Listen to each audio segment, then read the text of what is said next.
This is Cubs Pregame Live, presented by Subaru. You have a lot of respect for a guy like Sandberg, who has 8 Gold Gloves in a row, or 9. What was it? You guys correct me one time. You know, it's the field plays pretty true, but it's been played on for 100 years. Darwin Barney set a National League record for consecutive games without an error in one season. Got the job done last night, but the Cubs fell to the Brewers. They'll wrap up the series with an afternoon game here at the friendly confines. And welcome into our Subaru Cubs pregame live. He is Todd Hollinsworth. I'm David Kaplan. Darwin Barney had the record-setting performance. Jeff Samardzija struck out 10, walked nobody, pitched well enough to win. But again, the Cub offense can't get it done. Yeah, bright spots. Yeah, the Cub offense is struggling, and struggling specifically against the Brewers. Have dominated them over this 8-game losing streak, a 168 batting average, Cap. Not scoring any runs. It kind of puts you behind the 8 ball, even when you get a great start from Jeff Samardzija. A dominant performance, no walks, 10 strikeouts. But what are you going to do when you don't score? All right, let's look back at last night, because there are just a handful of pitches that Jeff Samardzija would love to have back from his start last night. 7th inning, Nyjer Morgan with a bunt, but Samardzija airmails the throw, and Morgan takes second base. Later, Samardzija is going to uncork a wild pitch, and that's going to send the speedy Morgan over to third. And then this is what we'll eat at Samardzija. With first base open, let's go pitch by pitch on Jean Segura. With the pitcher on deck, Samardzija eventually gives him something to hit, an RBI single. The result, that was a mistake. It proves to be the game-winning hit. Here's Jeff Samardzija after the ball game. No, I throw that ball every time. I grabbed the ball, I looked up, he had some steps to go, so I let it go. It just got away from me a little bit. I felt all right, but I didn't do what I needed to do to get the win. Tie ball game, you know, you got to do what you can to keep the game there tied.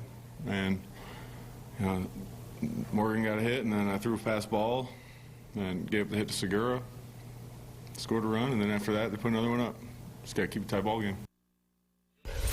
Okay, Samardzija, we said, pitched well, but he made some mistakes. We watched the game last night. When he makes the decision to pitch to Jean Segura, did you think at that time you got to pitch around him and go after the pitcher? No, you have to have a sense for the moment, what you're trying to do. I mean, Jeff's trying to be a stopper. He's trying to be an ace. He's learning on the fly. He's learning how to be, hopefully what we all believe he might be is a number 1 or 2 starter someday, and he's developing into that. But again, the curve, the learning curve, understanding the situation. Fires is dealing now for the Brewers in this ball game. You got an opportunity to get him out, or at least force Ron Renicke's hand right there with the pitcher's spot coming up. He has got to decide if I'm going to leave my guy in there, who's dealing, who's dominating now. We talk about that stretch. You went hitless against the Cubs offense. You're looking to get him out of there. That's going to help the Cubs offense. Get a new face in there. Do something about it. You make that pitch right there. It just allows him to go up to the plate. You pitch around him in that situation. Maybe you get a swing and a miss and it extends the bat against Segura, but it doesn't, and it allows Fires to hit because your 8-hitter gets the biggest hit. He's got to pitch around him right there. He's got to understand that situation and put some pressure on the Brewers dugout to make a decision. All right, now let's talk about Darwin Barney, because during the game, as he's backing up second base on an errant throw on a steal attempt, Barney, always playing pedal to the metal, picks up a ball that's in short center field, fires it to third. The ball originally credited as an error on the throw to Barney, and then Bob Rosenberg, the longtime scorer, looked at it on replay and went, no, Luis Valbuena should have caught that ball. So the error's taken away and given to Valbuena. Your thoughts? Oh, it's the right play, but Darwin Barney, for me, this whole play just sums him up, this errorless streak. He has not backed off, Cap, all season long. He's getting to more balls now than he did in April, than he did in May, and that's what excites you about Darwin Barney. You put Darwin Barney in a great offense right now, you'll love this kid. Really, the only issues you've got, I mean, I suppose with some people, is the bat. That's the only argument I hear on the national level, is that maybe he's going to hit a little bit more, maybe you see a little bit more plate discipline. But I take him in my mind and I put him on the Detroit Tigers, or I put him in some of these better offenses that we're seeing, maybe playoff teams, and you're thinking, we might just have the best second baseman in baseball. All right, let's hear what Darwin had to say about the play and the record after the ballgame. I was aware. I figured it was mine. But it's one of those things where, you know, that's at that time your thoughts are on Samardzija. You know, your thoughts are on doing whatever you can to help them have an opportunity to win a ball game. And you know, so when I made that throw, you know, you walk away thinking those are the kind of errors you're willing to make at this point. So you know, I wasn't too upset. It was just one of those things where, you know, they changed it, and it's not fortunate because the guy scored. You can't be happy that they changed it. It kind of sets in on a day like today, but you know, unfortunately we couldn't win.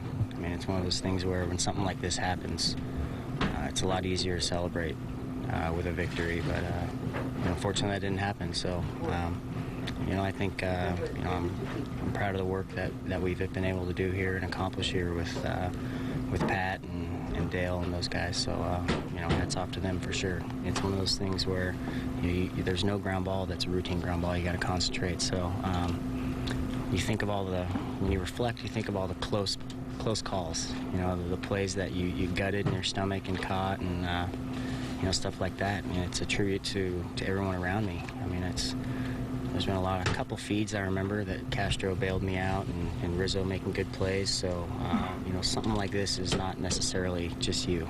It's the guys around you that been busting their tail for you. You know, spring training and stuff like that. All right, there's Darwin Barney after the game last night. Now let's go to the field. Gail Fisher with news on Brooks Raley, who will pitch today, and maybe some news on Josh Vitters. Gail? Yes, Cap, some interesting developments coming out of the Cubs clubhouse this morning. Manager Dale Swaim revealed that this will be Brooks Raley's last start of the season. He's going to be approaching the 150 innings pitch mark, which is far more than he's ever done before. So they're going to shut him down to preserve him, so to speak. Chris Russin will take his place in the rotation. Now, Raley is a candidate for the rotation for next season, so they want to make sure they don't throw out his arm any too soon. Here's what Swaim had to say about Raley and about this relatively new phenomenon of managing pitchers' arms. Today will be it, you know, for Raley. His innings, you know, going into the season, we put it on him, and you know, they'll be up, you know, after today. So unfortunately, you know, we have to shut him down after today's game. I think that all happened, you know, back when I first started too. I mean, you know, Bosio can even tell you it happened to him. When he was pitching in the bullpen and then went to the, you know, the rotation. And so you have to monitor. You just don't throw innings on people that they haven't even come close to before, especially in the stress-filled major leagues. But you know, the younger guys, you know, you take into body types too, guys that aren't very physically strong and don't have a lot of weight on them. You take a lot of those things into consideration as well. That's exactly why Raley will be shut down. He's a thinner build, whereas Samardzija, by the way, will probably not be shut down. He'll also be approaching innings pitched this season, but he'll keep going. All right, where has Josh Vitters been, you guys? He has not been in the lineup recently. In 16 games, he has struggled at the major league level, hitting just .093, and manager Dale Swaim says that they have to reevaluate Vitters at this point. He was going to get the majority of the reps the rest of the season at third base. Now he will probably sit most of the time, while those reps will go to Valbuena. Here's Swaim on his shift in thinking. Obviously have shifted gears a little bit that way, because you know, we're just not getting nothing out of that position. You know, a guy that hasn't struck out much is striking out, you know, quite a bit, and not making a lot of contact in that position. So you know, we're just going to evaluate and just keep plugging along to see, you know, you know, determine, you know, what do we have, and moving forward and evaluating these guys. It's just, you know, evaluation. You know, you got high hopes for all your guys that have the ability to swing the bat and do some things, but you know, we're evaluating at the big league level now. It's not, we're evaluating, you know, how somebody hits in AAA or when their development's over. You know, we're trying to get an evaluation of how people react to big leagues, period. So that is a big change, considering the fact that you thought Vitters would probably be playing third base most of the rest of the season, especially in September. That's not going to be the case. We did talk to Vitters inside the clubhouse. He, of course, thinks he can play at this level. You will hear from Josh Vitters coming up later in the show. But that's going to do it from down here on the field. I'm Gail Fisher. Cap Holly, let's send it back to you. All right, thank you very much, Gail. So interesting news. Brooks Raley will be shut down after the start, as Gail reported, and then Josh Vitter's not going to see a lot of time. But how does that impact today? Here's our Joe Stonecrab. What's at stake? Cubs have lost 8 straight ball games to the Milwaukee Brewers, longest streak since the franchise began facing off back in '97. You got to find a way. This is not the 27 Yankees that they're playing. You got to find a way to win a ball game. Well, they've got their number. I mean, it's part of it, but the Cubs clearly haven't played their best baseball. Those 8 losses, 10 errors. I mentioned it in the open, 168 batting average. It doesn't matter what you're marching out there on the mound. It doesn't matter what you're getting out of the bullpen when you're not going to hit to at least 2 runs a game. I mean, you're not going to win any ball games. It's really that simple. The Cubs have got to find a way to put together better at-bats as a unit right now. They're struggling, and they're looking for leadership in that lineup. I think it's going to, it unfortunately falls on Anthony Rizzo a little bit because he's kind of become the young gun and has certainly proven over the last two months that he can be that guy. Unfortunately, he's struggling right now, so hopefully maybe today's the day he gets it going and gets it back in gear. All right, and just back to Brooks Raley again. As he gets shut down, that means more Chris Russin. You and I are all in on that. He is the one young arm that you and I watched and we went, okay, he's got staying power. Yeah, we like him. Very impressive outing that we saw. Again, I'd like to see some more, and you and I both mentioned that to each other, thinking that there were some possibilities there, and maybe the brass believes in us and agrees with us on this one. Loved his arm slot, loved his angle. Again, the velocity, 88, 89, sometimes touching 90, but again, that tough angle for lefties, kind of crossfiring a little Chris Sale I thought I saw there. It makes him a little more deceptive. Kept the ball down in the zone, got himself in a couple pickles, pitched himself out of them fairly well, and again, a pretty impressive start for him. I'm asking for more. I'd like to see more in September. All right, moving on from Chris Russin and Brooks Raley, how about today's pitching matchup as Sean Markham will go up against Brooks Raley. And for Markham, this is only his second start since June 14th. He's been on the DL. 4 unearned runs against the Pirates. His last start, Raley, it's his 5th career start, final of the season. Well, you want to talk Markham. I mean, this is a very interesting start for me and a good test for the Cubs. You're going to get a guy right now in Sean Markham who kind of might be pitching for a playoff spot on somebody else's team. I mean, he's in a very interesting situation. They put him on waivers. He's out there. He's available. He could go out there today and impress some people and probably create some interest in him. He's got good numbers. He's got a pretty decent track record.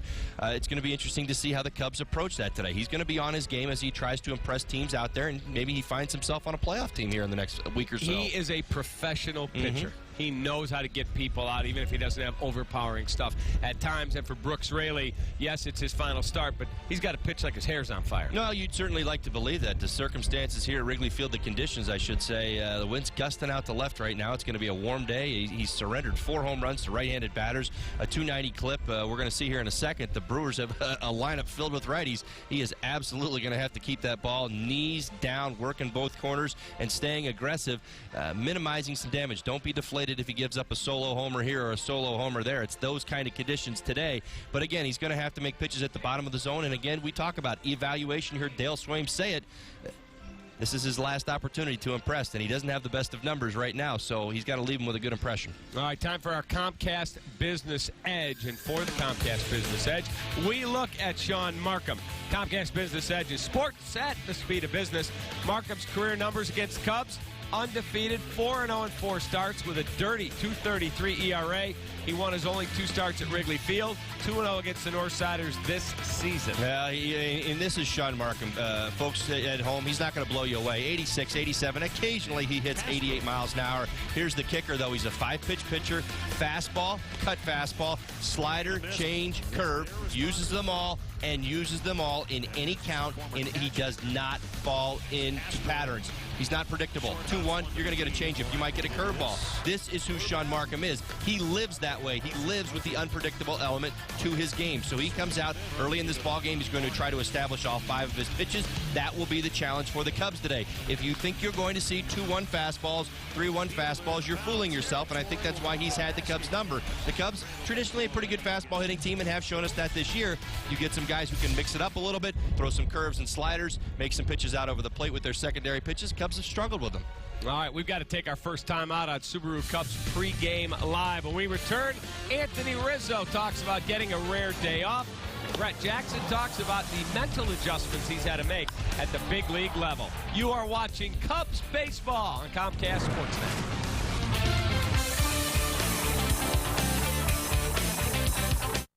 What's at Stake is brought to you by Joe's Seafood Prime Steak and Stone Crab. For the city's finest selection of prime steaks and fresh seafood, there's no better place than Joe's. Ready to go to work? I can feel you in my bones. I feel you in my heart. I know it in my soul. You've loved me from the start. You've made me who I am and all I'll ever be. Every mom needs a little helper. That's why I got a Subaru. Love. It's what makes a Subaru a Subaru. During the August sales event, get 0.9% APR financing for 36 months on select 2012 models. Cubs baseball on Comcast Sportsnet is brought to you by Cholula Hot Sauce, the flavorful hot sauce with the iconic wooden cap. Watching sports on Xfinity from Comcast is like having a front row seat to the biggest moments. With NFL Red Zone, ESPN Goal Line, and the Watch ESPN app, you're right there for all the action. This is the Xfinity Sports Experience. This is awesome. You won't get all this with satellite or UVerse. Sign up for Xfinity TV and internet, just $79.99 a month for 6 months with a sports entertainment package included for 3 months. Xfinity, your home for the most live sports. Call 1-800-XFINITY today.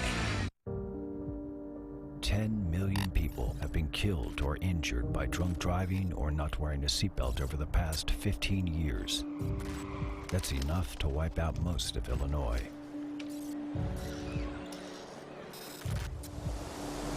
Fatalities are on the rise here at home. So is Illinois law enforcement, cracking down on drunk and unbuckled drivers because these statistics are people's lives. You want to buy another bit? You want to buy now 3 on this rare collection of baseball cards. I'm at 33. You want to put another bit right there. Once again, all going to charity. Now 4. Now 5. Now 6. Now 7. I'm at 37. Now you're gonna kick yourself. You don't go home with this box of baseball history. Now wait. Not all done. Sold it. 3,800 right there to that lucky gentleman. Transfer funds from anywhere with mobile banking. Get started today at BMO Harris Bank. Book your fantasy football draft party at Buffalo Wild Wings and get a free draft kit and $100 of free food for future visits while supplies last. For locations, visit BuffaloWildWings.com. An absolutely spectacular day at Wrigley Field, the greatest city in the world. Cubs and Brewers are going to close out a 4-game series. Cubs trying to salvage 1 game out of this 4-game series. He's Todd Hollingsworth. I'm David Kaplan. Gail Fisher is on the field. The Cubs and the Brew Crew. Brewers have taken the first 3 games of this series. Brett Jackson is an interesting case, a guy who struggled with strikeouts in the minors. He has struggled with strikeouts up here, but he has learned to make adjustments. He's showing more power, and he talked about some of the adjustments that he has to make at the big league level. There's more stress on every game. Every game is just more important. You feel it. More energy is spent because you care more. And it's not that you don't care when you're in AAA. It's just this is the big league level. This is the Chicago Cubs. You carry a lot of that. And, you care about the fans. You care about winning. And you put your heart and soul in every single game. And so when you lose, when you have a tough 9th inning and get like we did a couple nights ago, you carry that into the night. You sleep on that. I think that's been the toughest thing for me. I feel the losses, and you feel the wins too. I mean, it's just big ups and downs, and how you control your emotions because of how much you care. There's Brett Jackson. Time now for the Cubs lineup for manager Dale Swain. DeJesus, Valbuena, Castro, Rizzo, LaHare, Clevenger, Jackson, Barney, and Brooks Raley. Like to see Anthony Rizzo get himself going. I think back to when he was struggling a little bit earlier in the year, thought up the middle the other way, came up with a real big game. I think I 3 or 4 hits up the middle the other way. Like to see that today. Markham's that type of pitcher. Hopefully that'll be that type of approach. All right, a day off for Alfonso Soriano. How about the Brewer lineup? Aoki, Weeks, Braun, Hart, Lucroy, Gomez, Ransom, Bianchi, and Markham. So they've got their thunder in the lineup still, trying to see if they can sweep a 4-game series. Well, Braun certainly got the numbers. I'm going to throw Aoki's numbers out there. .422 batting average against the Cubs this year, and he scored 11 runs. We want to talk about what part of the problem has been keeping this guy off base. He's been a big reason why this Brewers lineup is rolling right now. Yeah, Norichka Aoki has been outstanding. And you don't see him as a power guy, but he certainly has put the ball in play and been able to hit some extra base hits as well. We'll take a timeout. We'll come back. Holly's Keys, key performers, and a Jorge Soler update straight ahead on CSN. You can listen to satellite radio. You can make a hands-free call. You can relax in the comfortable interior. But with a proven 5.3-liter Vortec V8 and a high-strength steel frame, you can't take the truck out of the GMC. Celebrate Labor Day and get 0% financing plus no payments for 90 days on any 2012 Sierra. Or get a total value of $6,500 on this specially equipped Sierra. Or qualified buyers trade up to get $8,000. We asked over 3,000 doctors to review 5-Hour Energy, and what they said is amazing. Over 73% who reviewed 5-Hour Energy said they would recommend a low-calorie energy supplement to their healthy patients who use energy supplements. 73%. 5-Hour Energy has 4 calories and is used over 9 million times a week. Is 5-Hour Energy right for you? Ask your doctor. We already asked 3,000. If ever you're not satisfied with one of our tires, please feel free to bring it back. Thank you. Discount Tire. This Friday and Saturday, get a $100 Visa prepaid card on any set of 4 tires or wheels. Did you believe in the no-no? He struck him out! Did you experience perfection? It's a perfect game! Did you witness the birth of a star? There's number 1! Don't miss another heart-stopping moment with MLB Extra Innings on DirecTV. Follow every team and every play live. It's the best deal of the season. Did he do it? Yes, he did! Don't let history pass you by again. Call 1-800-GET-SPORTS or visit directtv.com to order now. The road is full of possibilities in a Gerald Subaru. At Gerald Subaru, you'll get all that you're looking for in a driving experience, like safety, style, and affordability. And all Gerald Subarus are backed by our exclusive lifetime warranty. Come in and get the 2012 Forester for $179 a month, or the 2012 Outback for only $239 a month. The driving possibilities are endless, only at Gerald Subaru. Come into Gerald Subaru for the Subaru A Lot to Love event going on now. We know this is what you live for, and we live for it too. You are the greatest sports fans in the world, and this is Comcast Sportsnet, fans' best friend.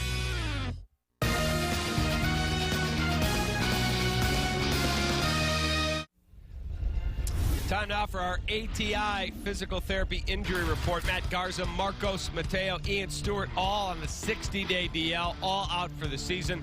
Garza with that stress reaction in his elbow, Mateo with Tommy John surgery, Stewart with wrist surgery. All right, Josh Vitters, who you heard Gail report early in our pregame show, is not going to see a ton of time over the final month as he has struggled in his brief time here in the big leagues. But he talked before the game and said, I'm still confident. I can hit at the major league level right now, but I mean, it's just, there's always adjustments that need to be made, and right now there's definitely some adjustments I need to make, and I'm working on making strides to getting to where I need to be for next year. I'm excited for the next 3 weeks or so, and I'm hoping I can get in as many games as possible and, you know, just finish off strong and take that in spring training with me. All right, there's Josh Vitters. His comments, interesting. He's still positive. And then Jorge Soler is not going to be put in the Arizona Fall League. Instead, he's going to go back to Arizona and continue to work on his development as he not only tries to acclimate himself to professional baseball, but he also tries to acclimate himself to living in the United States. That's a big adjustment. Well, Solar, maybe some hands-on instruction, I think, is probably what's going to happen there. Maybe something that's a little bit more specific than the Arizona Fall League would provide. I think for Josh Vitters, this is a real opportunity. It's certainly a test, and yeah, it's coming early in his career, but you know what, Cap, I'm going to tell you this. There's going to be an opportunity in the next month or so, and he needs to prepare himself for it. I don't know where it's going to come. I don't know if it's next week or 2 weeks from now. But that chance is going to come for Josh Vitters, and he's going to have to keep his head up because he's going to get back out on that ball field, and he's going to have the opportunity to show people what he can do. Every player goes through this at some point. I don't know if it's in AA or AAA. We all do. But you have to prove people wrong. Cap, I was in this very same situation. My Rookie of the Year season, the year I ended up winning the award, I was going through an 0-for-21, and I knew that my ticket had been punched for AAA, and the player that was coming up to replace me essentially he got stopped, a little bit of a hamstring issue or whatever it was, ended up staying down there for 2 or 3 more days. I ended up getting a few more at-bats, got a big pinch hit in the ball game and a start the next day, and I was 2 for 4. I didn't leave the field the rest of the year. And one Rookie of the Year. One Rookie of the Year. All right, we'll take a timeout. We'll come back. Holly's Keys and our key performers, and then it's baseball. Cubs and Brewers from Wrigley.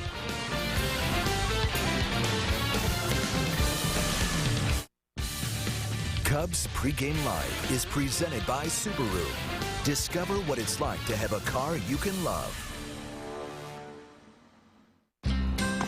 Ready to go to work? I can feel you in my bones. I feel you in my heart. I know it in my soul. You've loved me from the start. You've made me who I am and all I'll ever be. Every mom needs a little helper.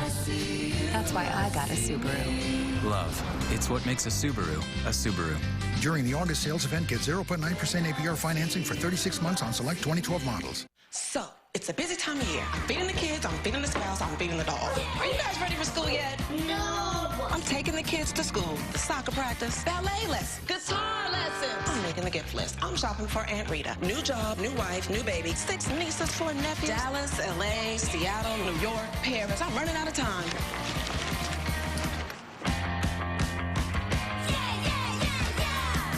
Love logistics. Cubs baseball on Comcast Sportsnet is brought to you by Cholula Hot Sauce, the flavorful hot sauce with the iconic wooden cap. Training can't wait. Collaboration can't wait. The data of sports demands a new breed of speed. Comcast Business Class. Ethernet speeds up to 10 gigabits per second. Add bandwidth as you need it. A secure, reliable network. Because business can't wait to be at the top of its game. Don't wait. Call 800-501-6000 today and switch to Comcast Business Class. You can count on me like 1, 2, 3. I'll be there. And I know when I need it, I can count on you like 4, 3, 2, and you'll be there. 'Cause that's what friends are supposed to do, oh yeah.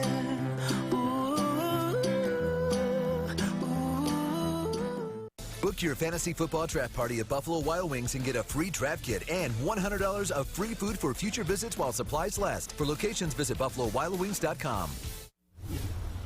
Cubs and the Brewers close out this 4-game series here at Wrigley.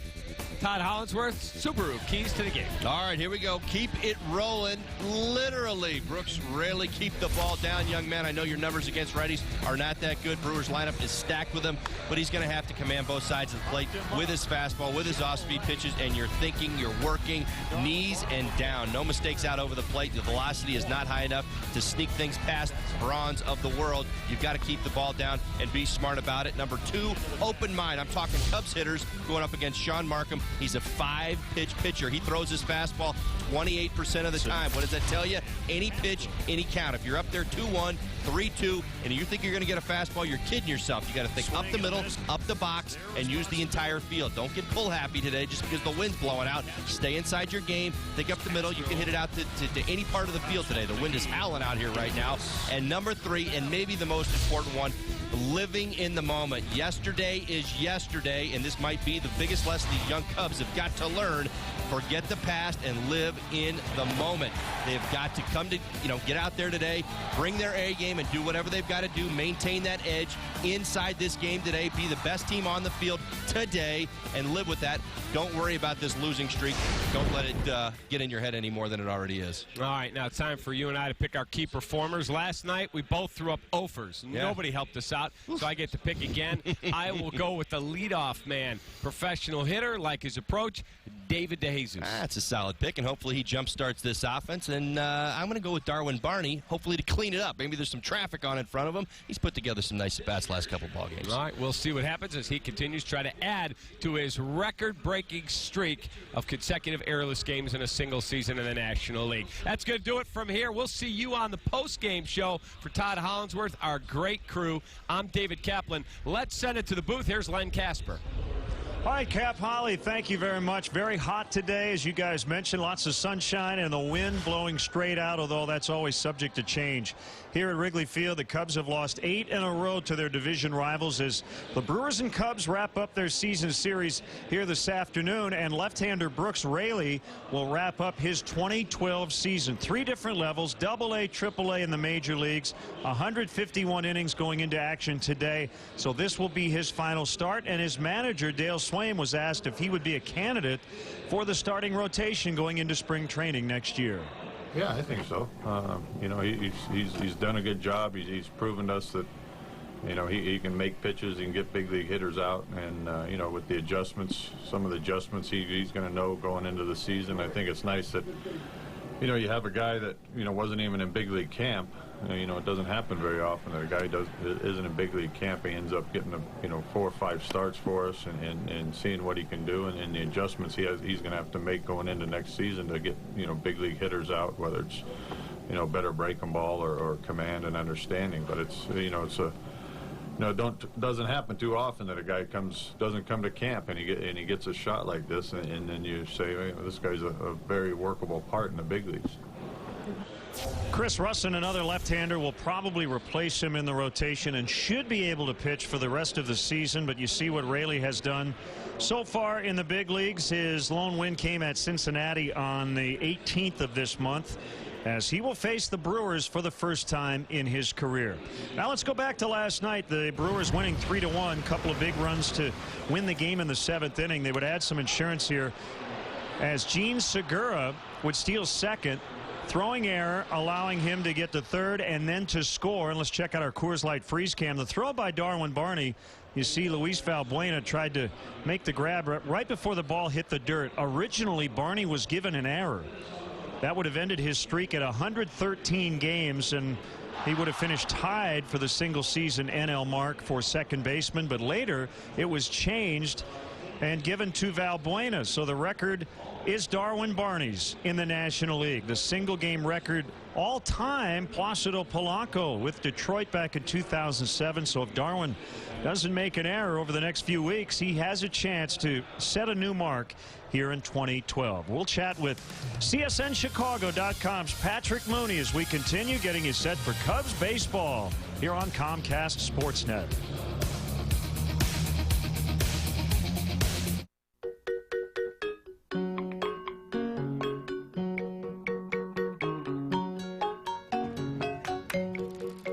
At Southwest Airlines, we're always looking for new ways to make you happy.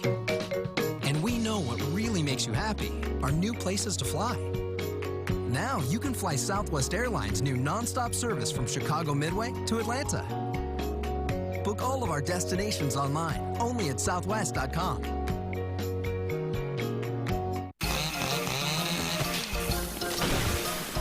Humans. Even when we cross our T's and dot our I's, we still run into problems. Namely, other humans. Which is why at Liberty Mutual Insurance, auto policies come with new car replacement and accident forgiveness if you qualify. Visit a local Chicago office for details. Liberty Mutual Insurance. Responsibility. What's your policy? Summer travel begs the question, are we there yet? Well, at the Dodge Summer Clearance event, you'll get things like Super Stow and Go, available 8.4-inch touchscreens, and seating for up to 7. So it's safe to say you may never hear, are we there yet, again. Start your summer at the Dodge Summer Clearance event. Get 0% APR or $27.50 cash allowance on Grand Caravan, plus trade in your competitive vehicle and add $750 bonus cash.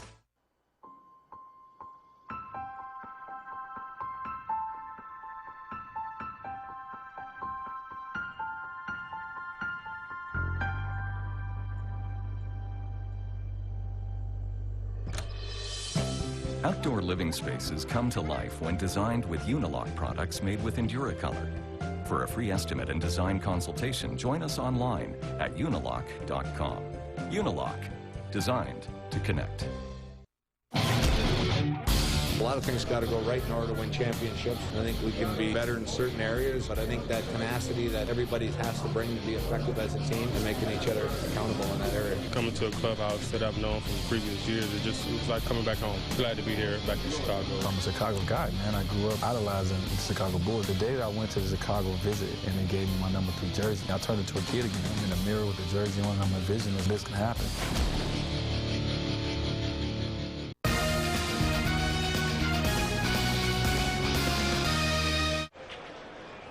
Welcome back to the ballpark. The Cubs beat the Rockies 2 of 3 over the weekend. They've dropped the first 3 in this series, so they'll wrap it up today against the Brewers before the NL West leading San Francisco Giants come in tomorrow afternoon, and we'll have that game right here on Comcast Sportsnet. Great to have with us down on the field, CSNChicago.com's Patrick Mooney. Patrick, as always, a lot going on with this ball club right now. Brooks Raley will make his final start of the season, so depending on how many innings he goes, probably about 156, 157 at 3 different levels, and there's a lot of talk around baseball about young pitchers and the limits this season.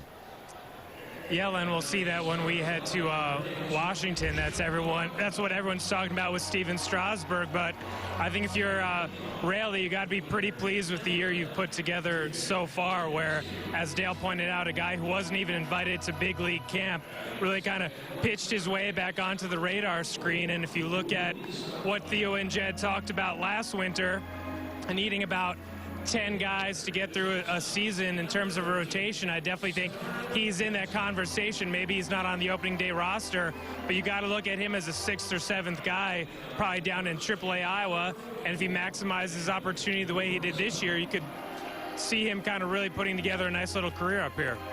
So Chris Russin will essentially replace him once we get into September, and September 1st is just 2 days away.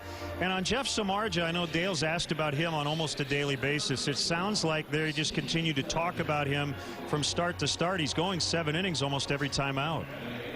Yeah, these talks go back to, say, last winter when Jeff Samardzija convinced the front office that, hey, I have the tools, I can do this, I can be a big-time frontline starter, and he's really proven them right. And I think at this point, they're going to keep monitoring it. They're going to look at his stress levels, you know, the innings, the kind of the quality of those innings and pitches. And I think you're probably going to look at maybe 3 or 4 more starts. And it's not a hard limit, but you'll probably wind up with around 180 innings. Well, the headline today from Dale was the third base situation. Josh Vitters has gotten off to a slow start, and Dale wants him to sit and watch, maybe make some mechanical adjustments offensively, work on his defense. And he also talked about getting Luis Valbuena into the lineup because his team's not scoring runs, and you have a lot of clubs coming up who are battling for a playoff spot. Yeah, it's funny. Dale was using words like kick back and take a breather, and this is a shift. When they brought up Jackson and Vitters, it was all about, we got to find out what we have, you know, heading into the winter. And I think they're not quite sure yet with Vitters. I think they can live with Jackson's struggles at the plate because we've all seen how good he is defensively, how quick he is to the ball, the jumps he gets, the reads he takes. I think Vitters is still a question mark. He's still young. It's not that like they're giving up on him, but I think when you're heading into the winter, you have to say that third base is a question mark. Vitters hasn't answered that question yet so far. It doesn't sound like he's going to get that opportunity these final couple weeks. So 33 games to go, and we're going to take a look at the Cubs' upcoming schedule. They do have a couple series here, one on the road against Houston and one at home to finish the year, the Rockies and the Diamondbacks on the road. But as we look at it, it's not going to be easy, Patrick. Giants, Nationals, Pirates, and the next homestand, 3 teams in this division battling for a playoff spot. Yeah, Len, you and I were talking about this kind of when we walked into the ballpark today, that you look at this tough schedule and they're probably going to be removing their best starter, Jeff Samardzija, you know, their so-called ace. So you look at where they were opening day, and the entire reason they thought they could be competitive and maybe surprise people was on the strength of their starting pitching. And right now, you're going to take Raley out of the equation, and you're probably going to take Samardzija out of the equation. So when you look at the integrity of a pennant race, I think that's part of the reason why Swaim wants to give Valbuena that chance the rest of the way. Always a pleasure, Patrick, and you can check out Patrick's work at csnchicago.com and go to the Cubs page. Coming up today, we mentioned Raley, final start of the year for him. Right-hander Sean Markham, his second start off the DL for the Brewers. Bob Brenly will join me. We'll get you set for the Cubs hosting the Brewers next.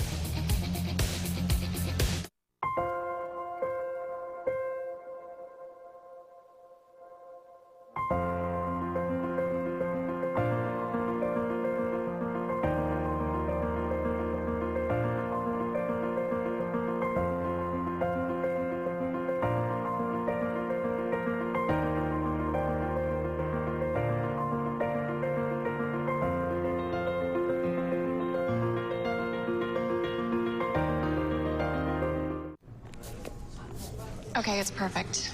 Yeah, but what about the TL? No, someone's gonna get this one. We stash it.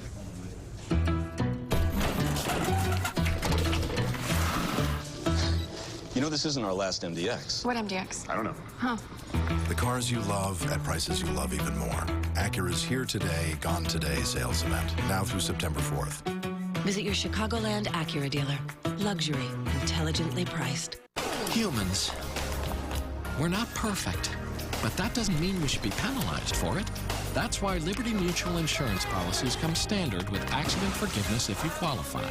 Learn more at libertymutual.com. This weekend, kick off your Labor Day in style with Lowe's. Start by taking $5 off paint and primer in one.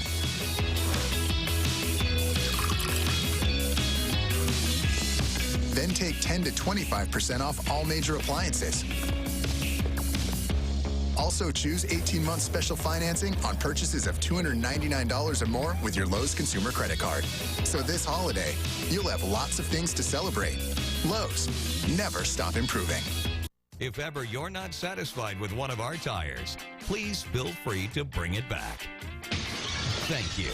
Discount Tire. This Friday and Saturday, get a $100 Visa prepaid card on any set of 4 tires or wheels. Summer travel begs the question, are we there yet? Well, at the Dodge Summer Clearance event, you'll get things like Super Stow and Go, available 8.4-inch touchscreens, and seating for up to 7.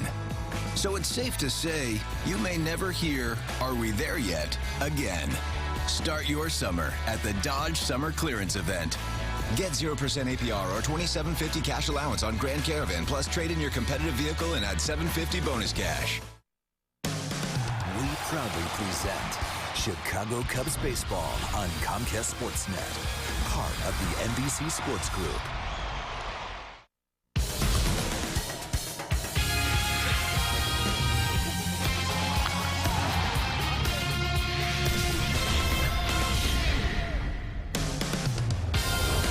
The CTA red line conveniently stops at Addison and Sheffield, allowing Cub fans to walk on into beautiful Wrigley Field as we get you set for Cubs baseball on Comcast Sportsnet. The Brewers and Cubs wrap up their 17-game season series today, with Milwaukee having won the last 8 in a row between these two division rivals. Great to have you with us. Bob Brenly and Len Kasper with you. We're going to take a look at the numbers. They're not very pretty, but I think the Cubs are pretty happy to see the Brewers go off their schedule after today. Yeah, you might want to look at these numbers through your fingers. It has not been pretty for the Cubs against the Brew Crew this year. On one hand, you've got a Milwaukee squad that expected to have a much better season, possibly go to the postseason. And for the Cubs, a team that's still looking for their identity, especially since that trade deadline, and the numbers are extremely lopsided. So 13 of 16 for Milwaukee. You saw the Cubs hitting .215 against Brewers pitching this year. Bob, over the last 2 days, only 2 runs combined. Yeah, one was a solo home run by Travis Wood, the pitcher. Another came on a fielder's choice ground ball by the number 8 hitter. The strikeouts have become a monster issue for the Cubs offensively. I think Dale Swaim's not so much concerned about results. He just wants to see better approaches at the plate, put the ball in play, make the defense get you out. Well, they're going to face a crafty right-hander, Sean Markham, the veteran with his second start, coming back from elbow problems. And left-hander Brooks Raley will get his final start of the year. He'll be shut down after today. Let's go down to the field. Coming up, our national anthem. Ladies and gentlemen, at this time, please rise, kindly remove your caps, and join the Melodiers Chorus as they honor America with our national anthem.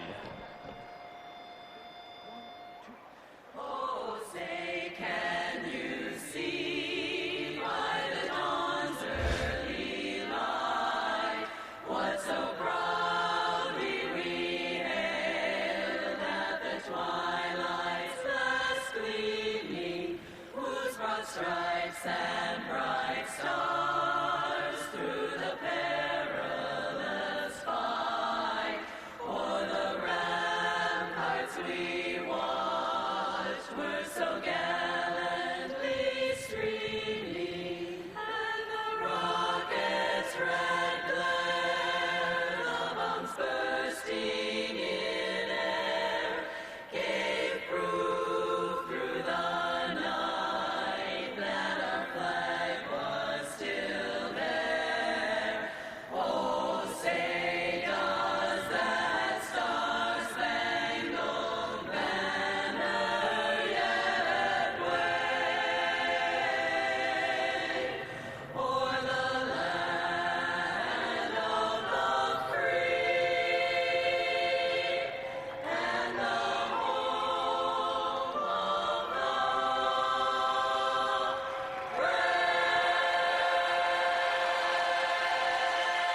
Field at its best today. School. We don't even need the lights. A matinee here at Wrigley. Brewers and Cubs next.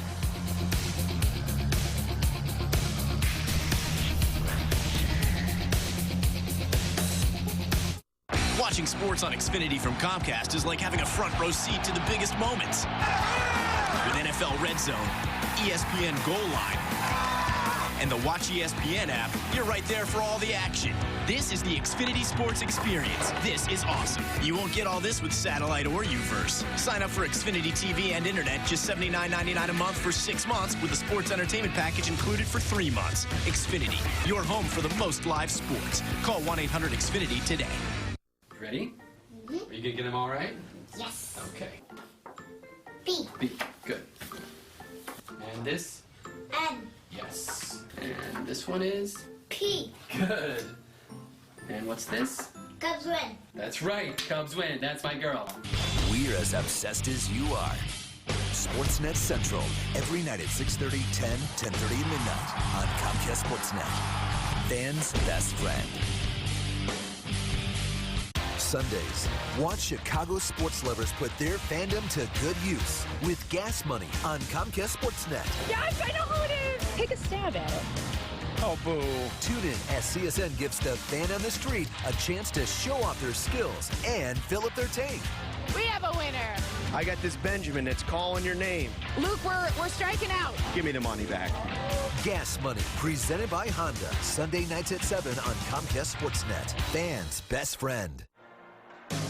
Cubs baseball on Comcast Sportsnet is brought to you in part by your Chicago area and Northwest Indiana Lexus dealer, who invites you to test drive a Lexus today. Xfinity, your home for the most live sports. Blue Cross and Blue Shield of Illinois. Through it all.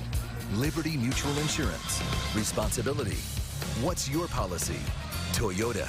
Right now, you can get a lot for less at your local Toyota dealer, official partner of the Chicago Cubs. The new wireless receiver from AT&T UVerse. Visit att.com/freeyourtv. Rethink possible. BMO Harris Bank. Helping money make sense. BMO Harris Bank. NA member FDIC. And by Southwest Airlines. Find our fares online only at southwest.com. Welcome back to Wrigley Field. Brewers and Cubs for the final time. We're in 2012, and Brewers have dominated this season series as the Cubs try to end a 3-game losing streak on this homestand after winning 2 of 3 against the Rockies. And let's check out the wild card races around baseball. And remember, the top 2 non-division winners in each league get in. National League first, Braves and Cardinals, a game ahead of the Pirates. The Pirates with back-to-back shutout wins over St. Louis to finish their series in Pittsburgh. The Dodgers just a game and a half out. Diamondbacks on the outer edges of this race, and they have really struggled here lately. In fact, they just finished 2-8 on a long homestand. Over in the American League, the A's with a 10-3 lead in the 6th at Cleveland. The Orioles with a 5-1 lead over the White Sox also in the 6th. The Rays are lurking. Baltimore and Tampa Bay still in the race in the American League East. The Angels also 3.5 out, but you see a few teams ahead of them. And Bob, the A's doing what good teams do. They're beating the teams they need to beat. But keep this in mind, mid-September, Oakland goes to Detroit, New York, and Texas for a 10-game road trip. That'll probably decide their fate. Yeah, not going to be easy. The A's are 3 games over 500 on the road this season, but everything changes when you get down into that month of September and that finish line gets nearer. Brewers not in the race because of bullpen issues earlier this season, but they're playing very good baseball right now, having won 8 of their last 9, and they'll head home after this one and take on the Pirates over the weekend. The Cubs welcome in the first place Giants. Tell you, look at the rest of the homestand, including today: Sean Markham, Madison Bumgarner, Tim Lincecum, and Matt Cain. So if the Cubs bats are going to get hot, they're going to have to do it against some experience and some good arms. And if they don't get hot and they continue to swing and miss and take called third strikes at the rate they have recently, we could be looking at some Major League Baseball record strikeout numbers over the weekend against that Giants pitching staff. And we'll have the opener tomorrow as Bumgarner faces Chris Volstad, who goes for a 2nd consecutive win. Lincecum and Germano, and that's a 12:05 start on Saturday. Matt Cain, Travis Wood to finish the homestand on Sunday. So the Cubs have taken the field behind rookie left-hander Brooks Raley in what will be his final outing of the year. Now the Brewers Southwest starting lineup to face him. Aoki with 2 hits in each of the first 3 of this series. Ricky Weeks at second. Braun, Hart, Lucroy is going to move up a spot because Aramis Ramirez gets the day off. Carlos Gomez in center. Ransom in at third for Ramirez. Jeff Bianchi gets a start at short with Markham batting 9th. Let's take a look at the Cubs defensively here at Wrigley Field this afternoon. Alfonso Soriano getting a day off. David DeJesus will play left field this afternoon. Brett Jackson in center. Brian LaHare over in right field. Valbuena, Castro, Barney, and Rizzo third to first across the infield. Left-handed hitting Steve Clevenger behind the plate today against Sean Markham, and he'll be receiving pitches from left-hander Brooks Raley.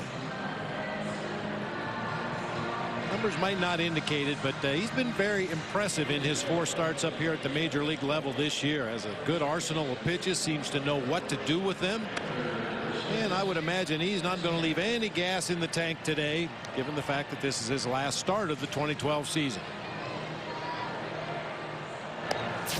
That's Jeff Nelson, the crew chief behind the plate from Minnesota. Bill Welke at first, Chris Guccione at second, DJ Rayburn at third. They start with a wind blowing straight out to center field, and it's a hot one.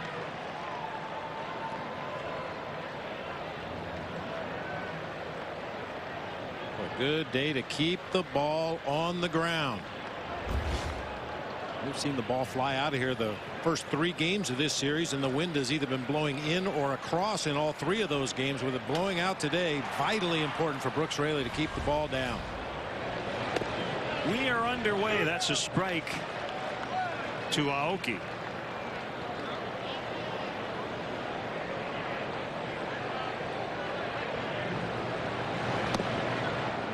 Missed low, 1-1.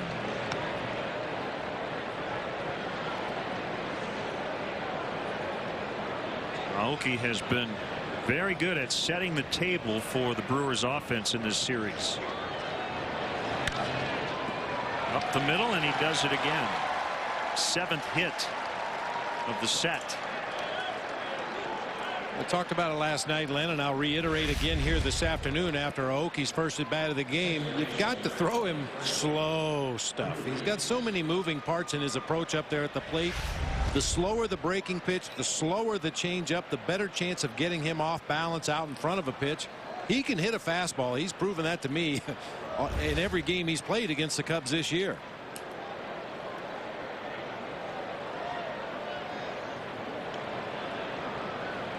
So a runner at first, and Raley will keep an eye on Aoki.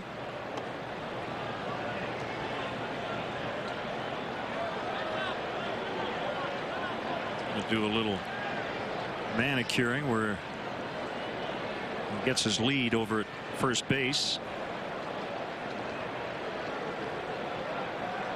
87 degrees and that southwest wind at a pretty good clip, 10 miles an hour. Ball 1 to Weeks.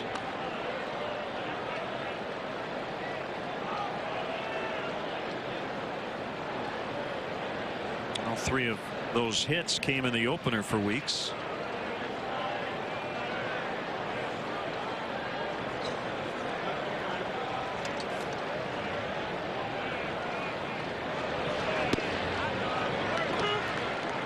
Change-up strike.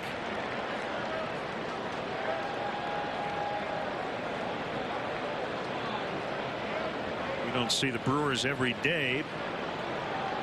Weeks struggling at a .213 clip, but he's hit the ball hard in this series. So while he hasn't been getting results necessarily, he is doing what you're supposed to do. Hit the ball hard. And he did that last night. His first 2 at bats, he lined out to third base, came up again in the 3rd inning, and lined out to Brett Jackson in center field right in front of the vines. Well, he must be doing something right, or his manager wouldn't be hitting him second. Most guys hitting .213 would be hitting way lower in the lineup. But as you've talked about, he takes his walks. Really good base runner. High percentage base stealer. And by all accounts, he's one of the team leaders of this Brewers squad. With the absence of Prince Fielder, Ricky Weeks has taken on more of an active leadership role with this team. Leads by example more than anything else, but if something needs to be said, when Ricky Weeks speaks, people listen.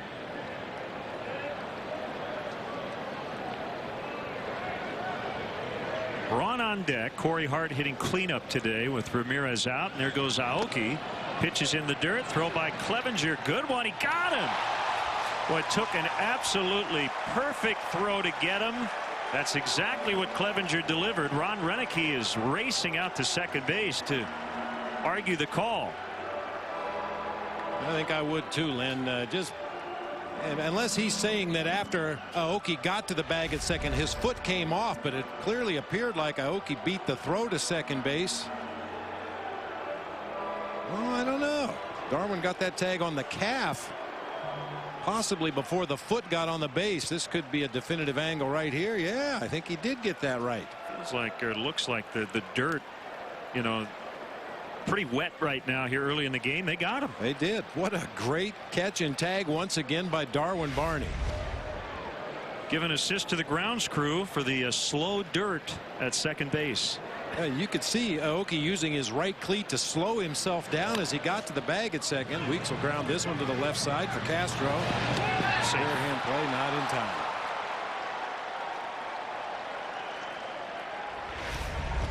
Getting back that play at second. Most base stealers will use the base to stop their momentum when they're sliding into second, but Aoki was really pushing down hard into that dirt as he got close to the bag, and that allowed Barney to get that quick tag on the back of his calf.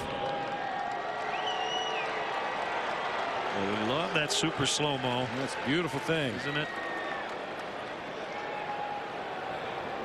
Here's Ryan Braun, who has gone 10 for 18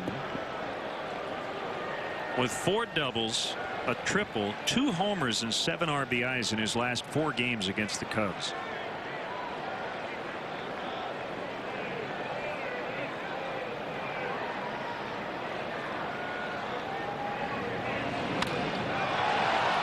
Deep left, DeJesus back to the track, off the wall right underneath the basket. Weeks will go head first into third.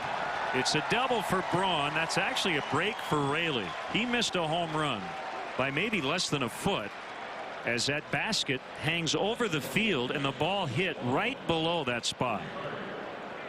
And also a big break by the way David DeJesus played that ball. Ricky Weeks couldn't just turn and run. DeJesus gave every appearance like he was going to make a play on that drive to left field. That forced Weeks to hold up, and ultimately he has to slide into third base as Braun chugged in with a double. Yeah, if David gives up on that ball and turns earlier to play the carom off the wall, Weeks would have taken off and probably scored on that play.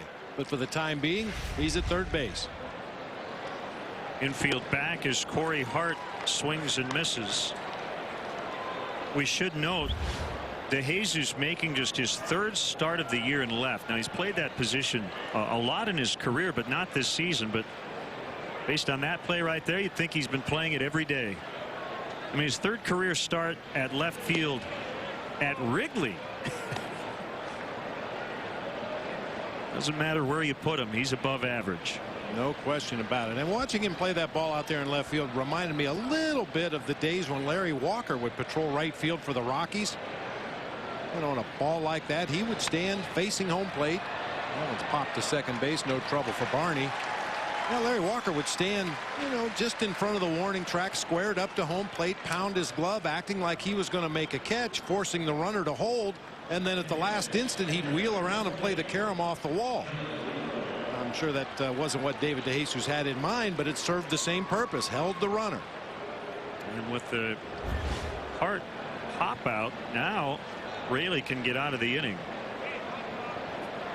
He's got to get Lucroy.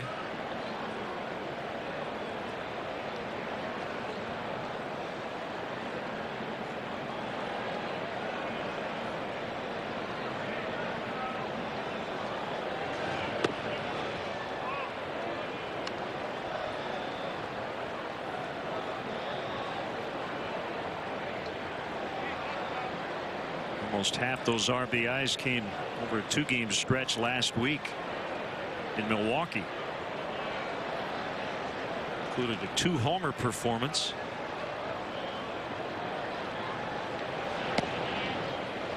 Now 2-0. Carlos Gomez on deck. Now one of those Jonathan Lucroy homers last week you were talking about, Len, skipped right off the yellow stripe on top the wall in left field at Miller Park, but the other one was a no-doubter deep into the second deck.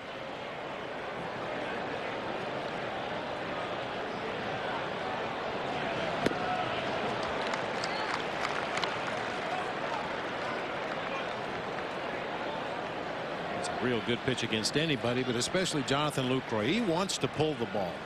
A lot of hitters in this situation will give in and try to hit the ball to right field, figuring that the pitcher's going to stay away from his strength, but Lucroy wants to pull the ball. Spot that fastball and change up on the outside corner, hopefully get a good result.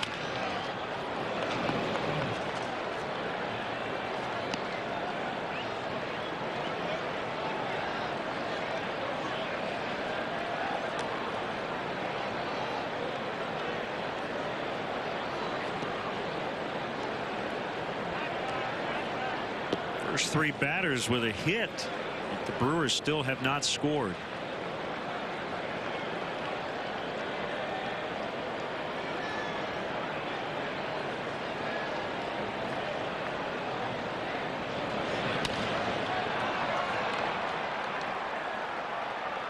Brett Jackson in left center, and Raley gets out of it. Some help from his defense, particularly his catcher Clevenger on the caught stealing, and the Cubs are coming up.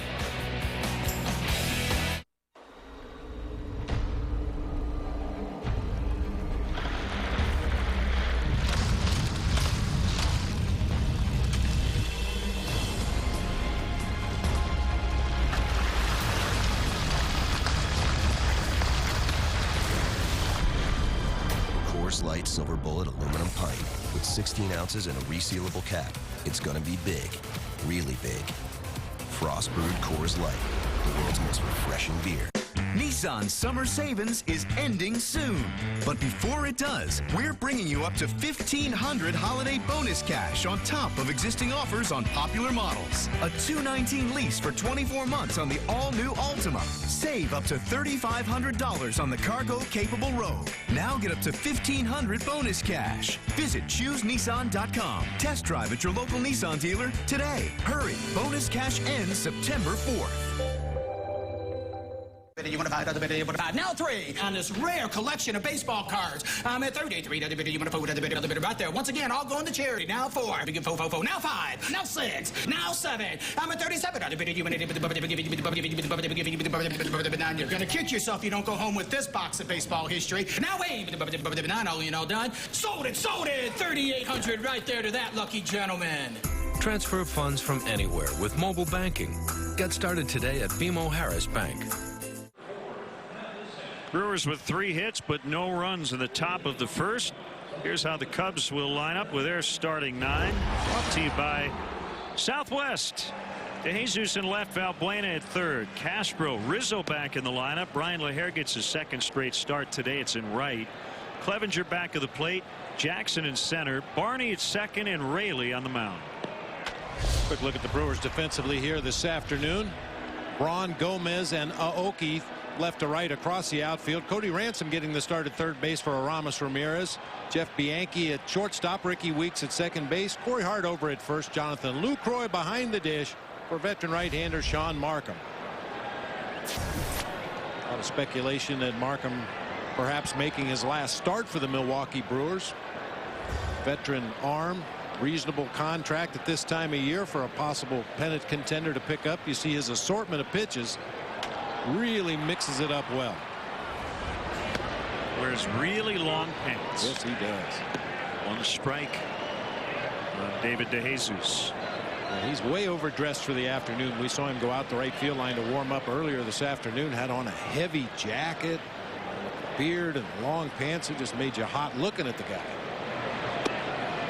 Curveball at 70 drops in. Well, if somebody wants Markham, they better get him before midnight tomorrow night, or he won't be eligible for a playoff roster. You have to be in an organization prior to September 1st in order to pitch or participate in the playoffs.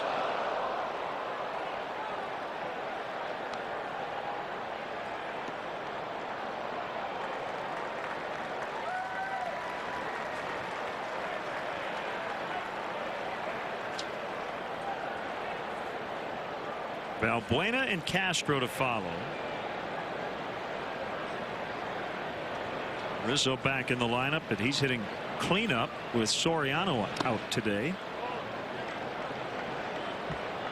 And Landon, as you might expect under the circumstances, a lot of major league scouts here today. Not just the advanced scouts that are preparing scouting reports for opponents that Cubs and Brewers are going to play in the near future, but guys that are evaluating talent, filing very detailed reports, and I would imagine some of those are going to be hot wired immediately back to headquarters in the case of Sean Markham.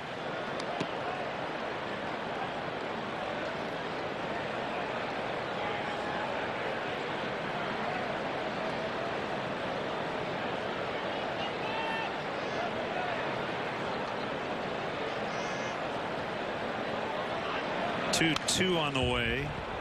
Fouled off.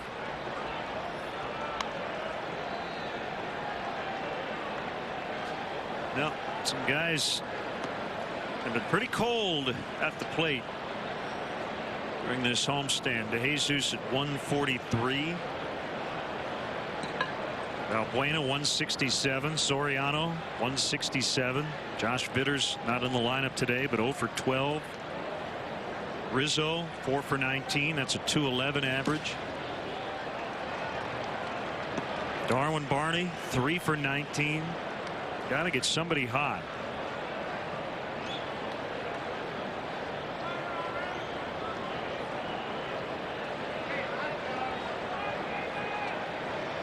And I really don't think it's one thing that's affecting all those guys. They're all affected in different ways. Some of them are being too passive in 2-strike counts. Some are being too aggressive early in the count. But as Dale Swaim said the other day, it's just unfortunate when it happens to everybody in the lineup at the same time.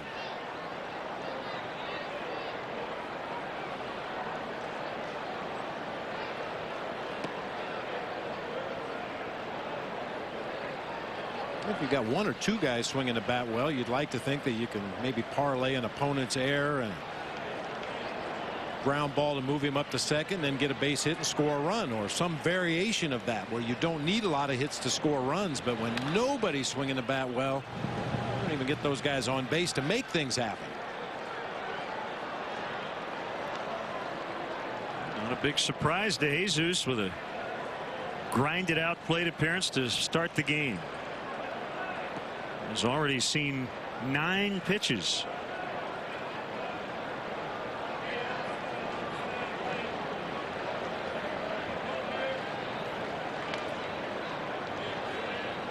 I think that's how many pitches Markham has in his repertoire. Just about. Ball 4.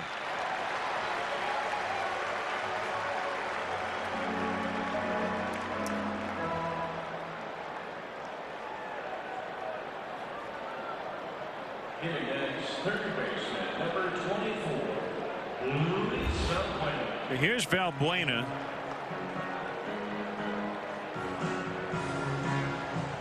Dale talked about Josh Vitters.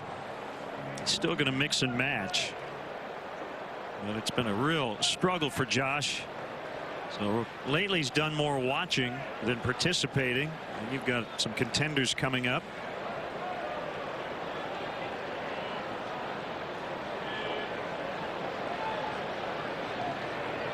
So for now, Valbuena getting the lion's share of the playing time. The other part of it is the Cubs have been facing so many right-handed starters. They are going to see a left-hander tomorrow in Madison Bumgarner. But the Cubs have seen just 34 left-handed starters this season, tied for the fewest left-handed opponents in the majors. Swing and a miss.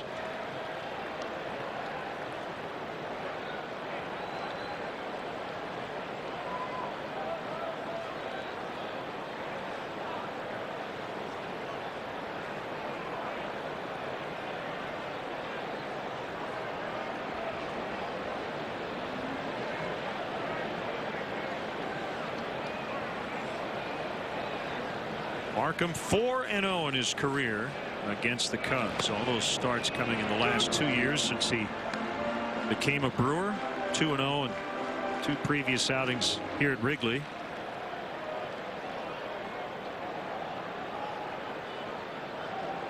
Missed over 2 months with the elbow problems. Originally was supposed to miss just 1 start. We're very cautious when he came back. He made 3 rehab starts in the minors.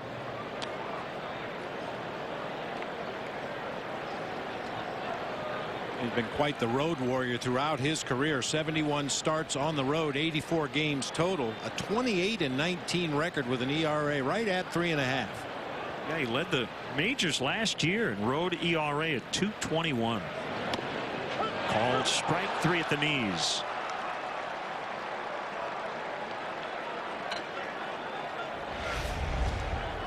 Seen a lot of this lately from a lot of the hitters in the Cubs lineup. You just can't take that pitch with 2 strikes. It's a fastball at the knees on the outer third of the plate. Seems like not necessarily Luis Valbuena, but a number of the Cubs hitters are way too aggressive early in the count and way too passive late in the count. Should be exactly the opposite. Make sure you get a pitch you want to hit early in the sequence, and if you get to 2 strikes, then you have to be a little bit more defensive, be ready to put the ball in play, even those borderline pitches.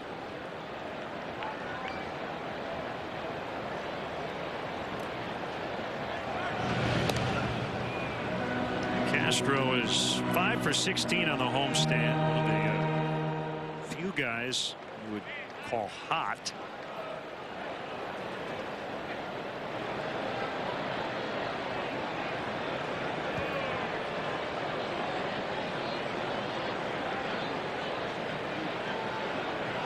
That's 6 for 21 on the homestand. 286.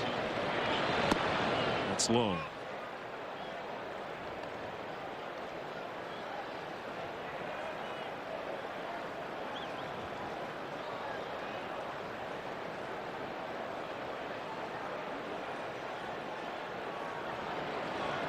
Good day to have a hat if you're sitting in the sun.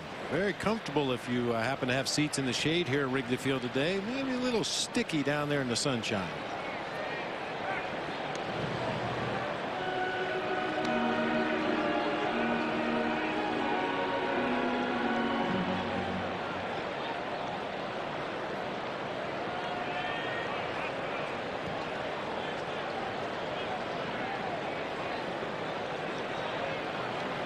Markham has a sign from Lucroy. And the pitch. 2-0.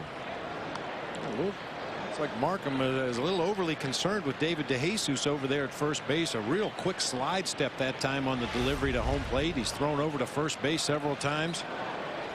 He's getting away from his mechanics a little bit in an effort to unload that ball quickly to home plate.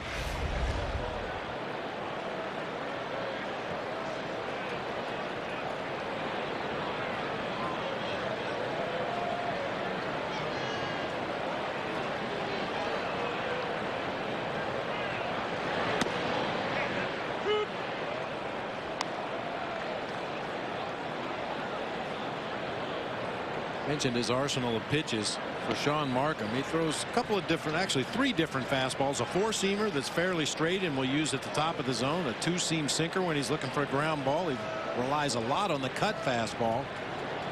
There's a changeup, a slider, and a curveball. And as I mentioned before, uses all of them equally. I mean, obviously he's going to throw more fastballs than anything else, but his 2-seamer and 4-seamer he throws 28% of the time. His cutter he throws 22% of the time, and then 19% changeup, 17% sliders, 14% curveballs. So depending on what's working well for him on a given day, you might see a little bit of everything. That's the straight changeup.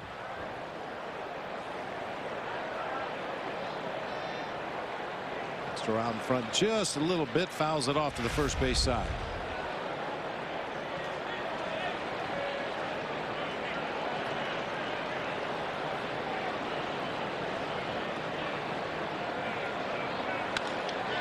Line out in the left center. Braun will play it off the wall, and DeJesus is going to score. Castro's going to try for 3. And he's in. Bianchi didn't realize Castro was headed to third. I think they had a decent shot to get him, but he never ended up making a throw. So it's 1-0. He has his 10th triple. Well, that ball was played very cautiously by Ryan Braun out there in left field, and then the relay back to the infield. Jeff Bianchi has his back turned to home plate. He doesn't know what's going on behind him. He has to rely on Ricky Weeks, who's kneeling right behind him, to let him know where that trail runner is. DeJesus with a good read at first base. He's going to motor all the way around and score, but on the relay throw, a lack of communication between the shortstop from the Brewers and Ricky Weeks, and Starlin Castro sneaks into third base.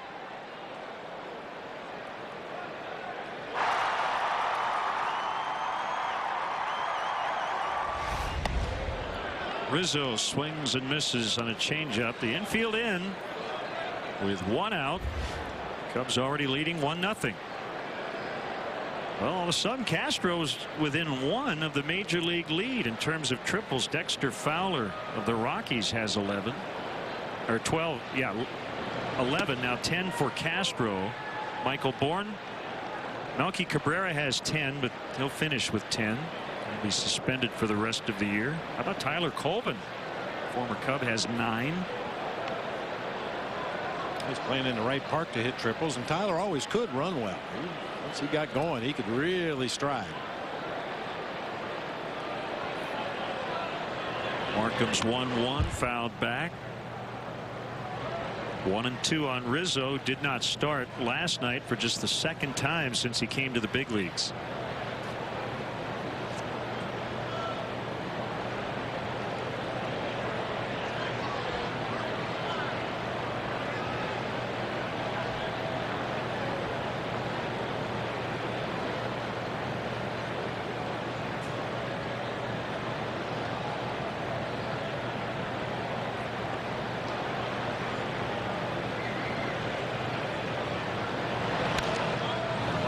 Just foul, rolled past first.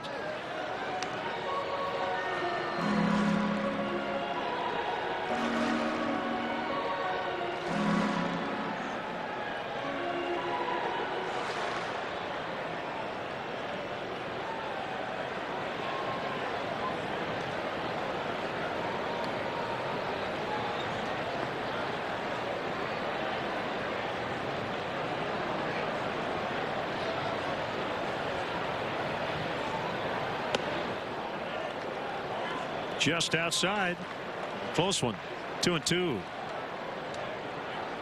Kind of thought that that would be the pitch that Rizzo would be looking for in a 2-strike count. The Brewers are playing that pull shift on the infield. The Yankee playing almost straight up the middle of the field. Rasmus way off the line at third, but there is a big hole on that left side of the infield, and we know Rizzo is perfectly content to go that way with an outside pitch. Deep drive to center. Gomez going back, and it is off the wall. He just missed a home run as he doubles home Castro. A couple of the power hitters in this game banging balls off the wall.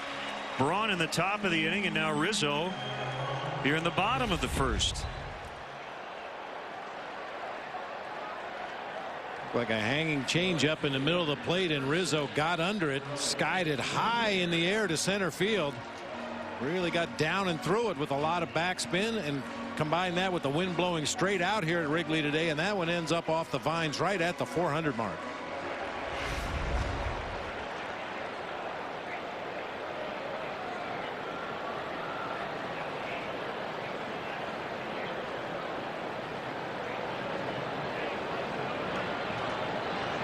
Pitch to Brian LaHare.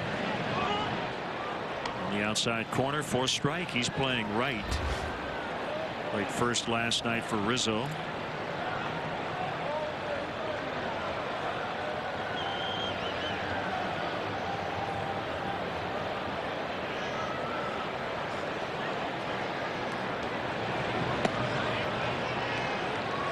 (0-2). Cubs media relations department just relaying to us that Starlin Castro is just the 8th Cub over the last 50 years to pick up 10 triples in a season.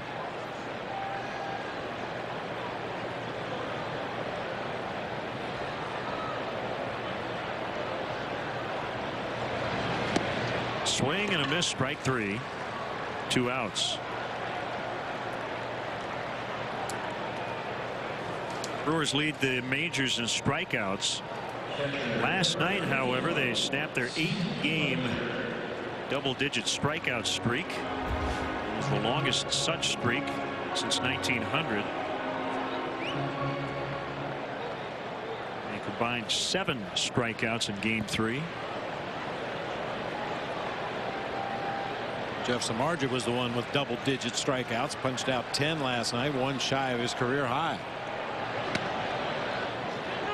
A strike to Clevenger.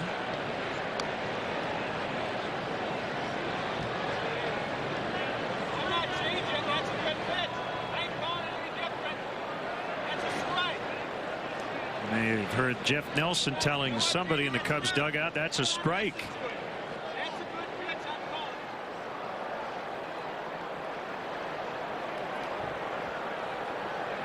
I got to go with the mild-mannered Jamie Quirk.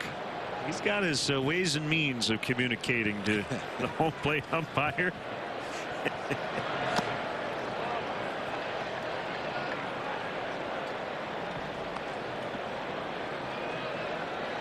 That's a relatively new phenomenon in the game, Len. I mean, in the game of baseball, forever, umpires have been ragged on from the benches, sometimes from the field itself, and it used to be it went in one ear and out the other. Understand that players and coaches and managers are going to get frustrated from time to time. They're not going to agree with every call. You don't have to rip off your mask and walk over toward the dugout to reply to things you hear from the dugout. On the ground, Weeks smothers it nicely, saves a run. Rizzo would have scored if that ball had gotten to the outfield, but as it is, the Cubs get 2 runs on a walk, a triple, and a double. 2-0.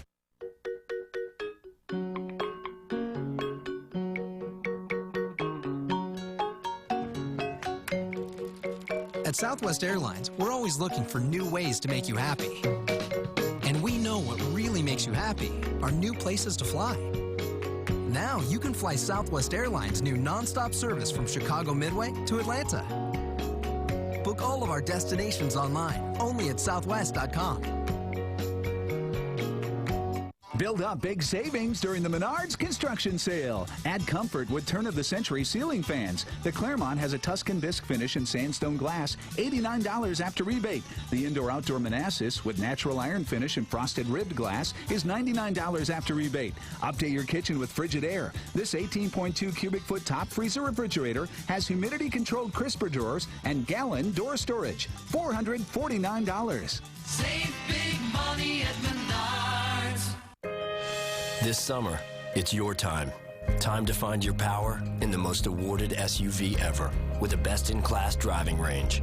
Time to explore new territory with an all-new 285 horsepower engine with improved fuel economy. Time to steer clear of the ordinary and make room for the extraordinary. Time to hurry in to the Jeep Summer Clearance Event. Well-qualified lessees get Jeep Patriot Latitude front-wheel drive for $199 a month or purchase and get $1,500 cash allowance. Time to take a look at our Home Depot doing more on defense. He does it every day.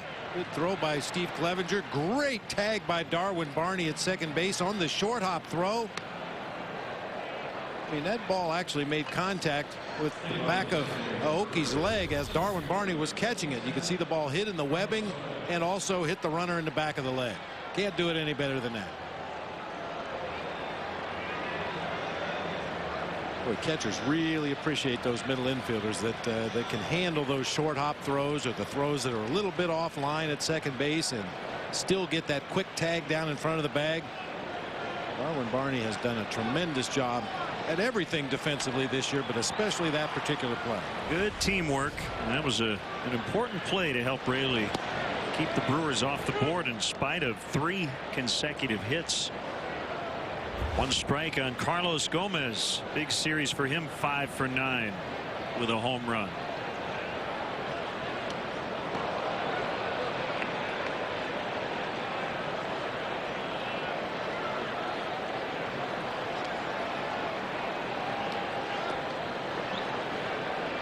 I don't know if psychologically it affects a guy like Brooks Raley knowing that this is his final start of the year.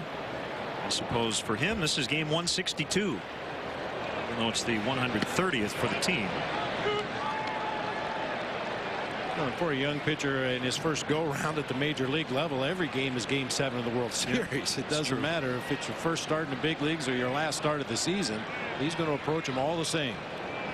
Well, I suppose it is the final chance for him to make an impression.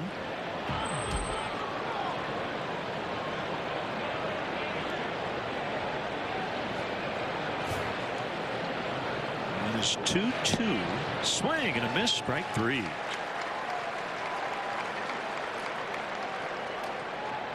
For a nice sequence of pitches, showed some big slow breaking balls earlier in the count and then comes back and finishes off Gomez with a hard slider.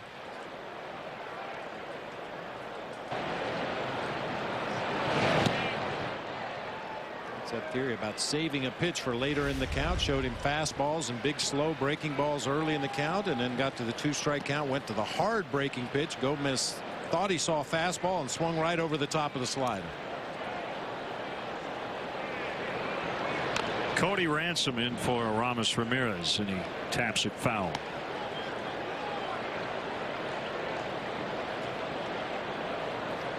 Raley made 8 starts at AA Tennessee. 2-2 with a 351. 14 starts with Iowa, 4-8 in spite of a 362. And his 5th and final start here in the big leagues.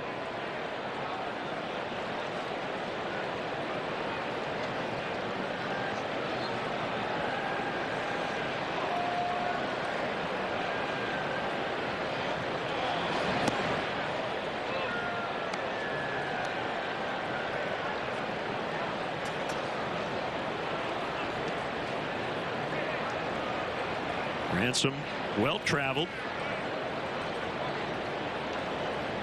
44th start for Milwaukee this season.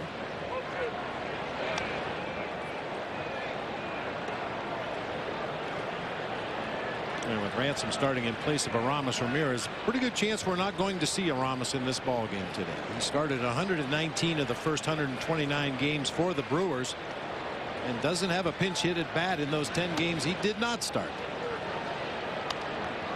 That's not uncommon for a veteran like Aramis Ramirez. The manager's going to give him a day off. He gives him the whole day off. So on the paper, his Chicago condo is for sale if you're looking.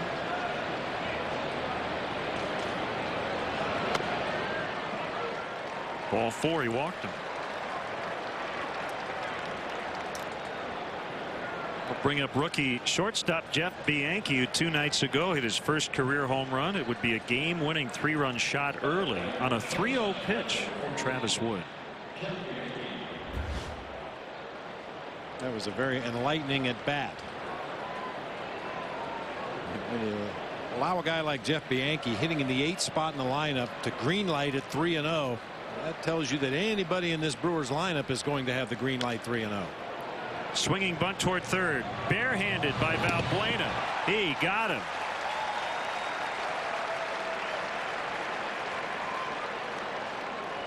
Two down.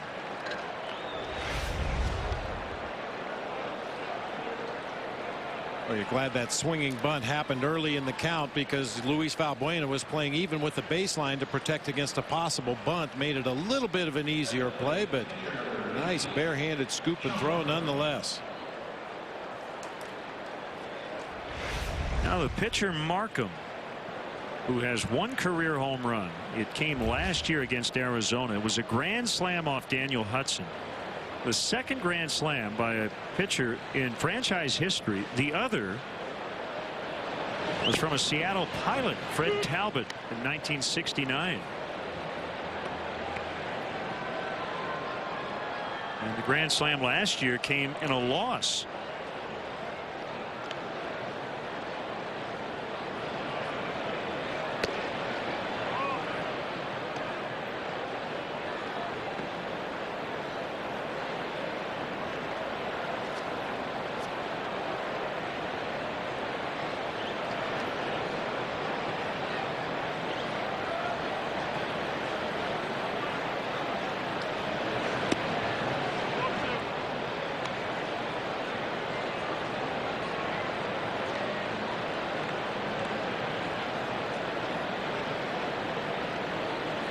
Markham got a no decision that day.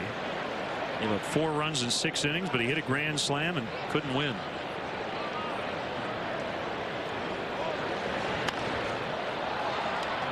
High to left, right along the line. It's DeJesus, and he's got it right behind the bullpen mound in foul territory. Midway in the second, Cubs with an early lead, 2-0. The perfect photo isn't always the one you've planned to take. Whoa, check it out. Hey, baby goat. Oh, that's not yours. What's he got there? It's not yours.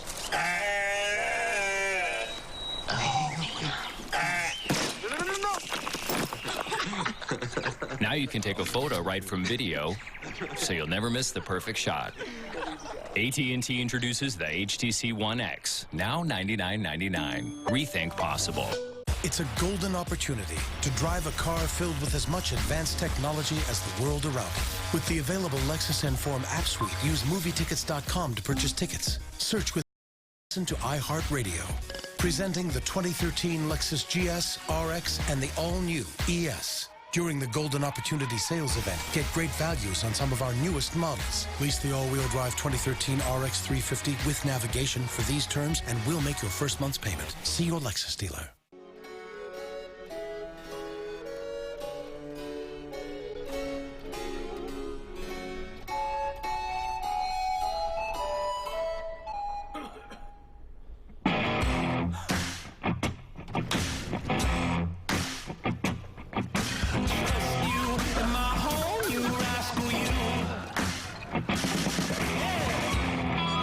Step into the black, a new darker, bolder spice rum from Captain Morgan. Hey fans, don't miss your chance to experience the hottest new area in Chicago sports. The all-inclusive Budweiser Patio's been a hit all season here at Wrigley Field. For more information and to purchase tickets for the 2012 Cubs season, call 773-404-4200 or visit Cubs.com/premier.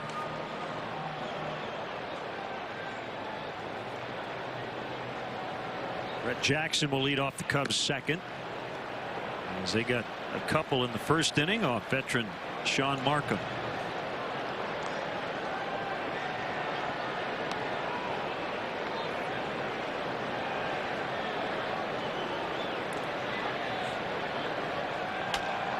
Jackson, Barney, and Raley.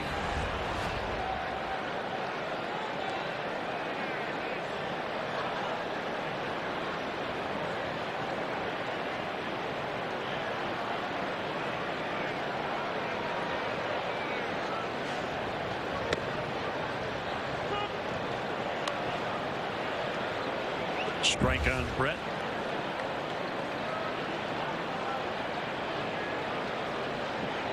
Tough year all around for the Cubs, but particularly against their own division. 21-40 against the Central.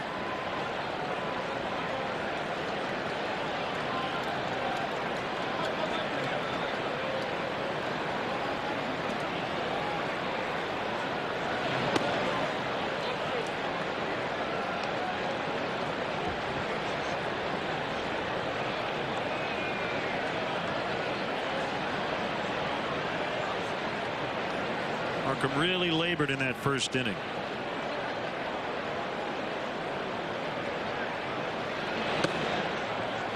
You talk about the Cubs' record against the Central. Obviously, the numbers against the Brewers have really skewed it in the wrong direction. 4-9 against a very good Cincinnati Reds ball club this season. 5-4 against a very poor Houston Astros ball club. 3-6 against the Pirates, 6-8 against the Cardinals, but 3-13 against the Brewers. It's a leadoff walk.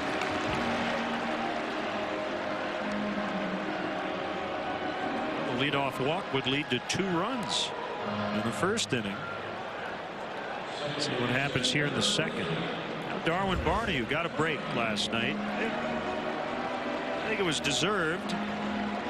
Originally charged with the error on the throw to third, but on review, official scorer Bob Rosenberg changed it and gave it to Luis Valbuena. It was not a hometown call. I think it was the right call. I agree. So his errorless streak at second now at 114 games, a National League single season record and counting, as Braun makes a catch. I mean, the reality of that particular play was if Luis Valbuena makes the catch, they'd probably get the out call at third base. The ball had beaten the runner there. But I guess in an effort to catch and tag quickly, Valbuena just didn't see it all the way into the glove. But the ball did not bounce in the dirt on his throw to third base until after it passed Valbuena.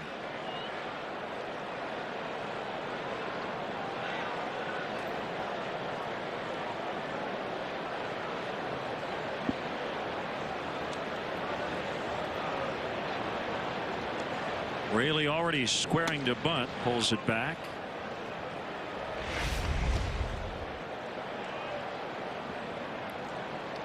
It's not the kind of play a guy protecting an errorless streak makes. Barehanded scoop and throw. Yeah, he would have been out. Yeah, he'd have been out. Throw beat him there easily. I know a lot of players. I've watched a lot of players. I've played with players who wouldn't have made that play if they were sitting on an errorless streak. From the seat of his pants, Ransom can't get an out. If Raley had bunted, he could not have placed it better. He swung away, and Ransom ended up on his rear end. That's a base hit. That's a thing of beauty. Jam shot bouncer down that third base side, deadens it just enough.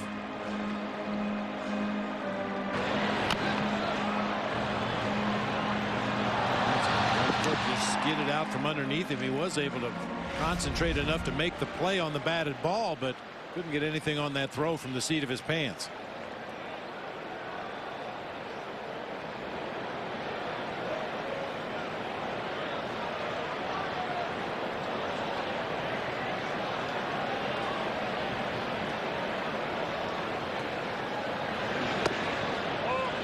Ball 1 to De Jesus.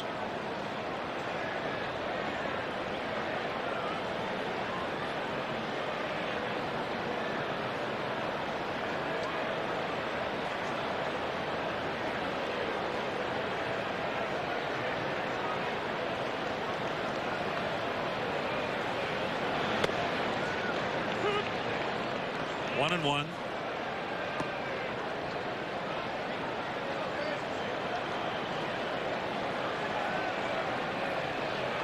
Markham already over 40 pitches here early on.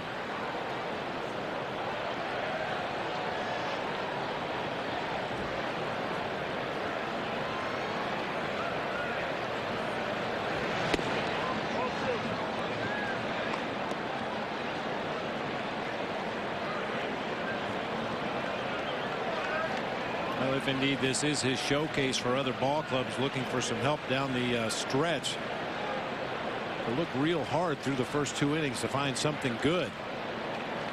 His command has been inconsistent. Made some mistakes over the heart of the plate. Walked a couple of batters already in the game.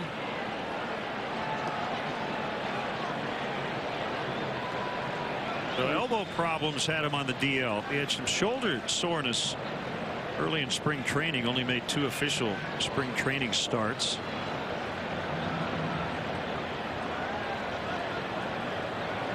He's been healthy this year. He's been really good. Swung on and missed on a changeup. 2-2. His season debut was here at Wrigley Field, and he got the win. AT&T U-verse Multiview. Cubs threatening for the 2nd straight inning. Every start Markham has ever made against the Cubs, only 4 of them, but they've all been quality outings.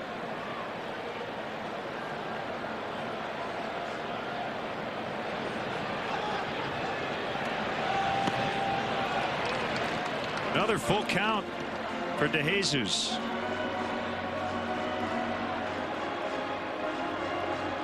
Will Dale send him? I think it's a safe bet. David DeJesus usually makes contact or takes pitches out of the zone for ball 4. I think this is probably the safest time to send the runners.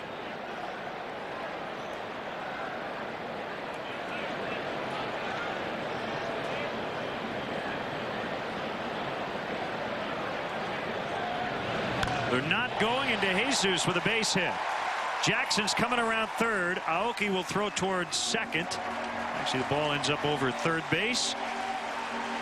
And a 3-0 Cubs lead.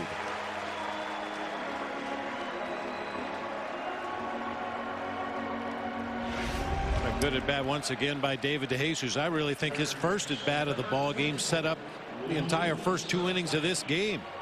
He forced Markham to throw, what was it, 10 pitches in that first at bat of the ball game. Really just never allowed him an opportunity to get comfortable out there on the mound, and continues it here with his 2nd at bat in the ball game, an RBI single to right. Well, the other thing you love, leadoff walk in the first, leadoff walk in the second. Both guys have scored.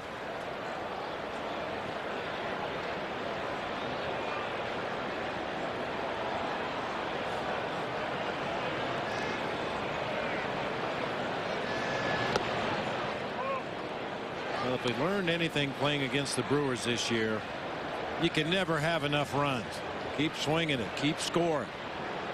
This is a team that has proven we can hit the ball in the seats with the best of them.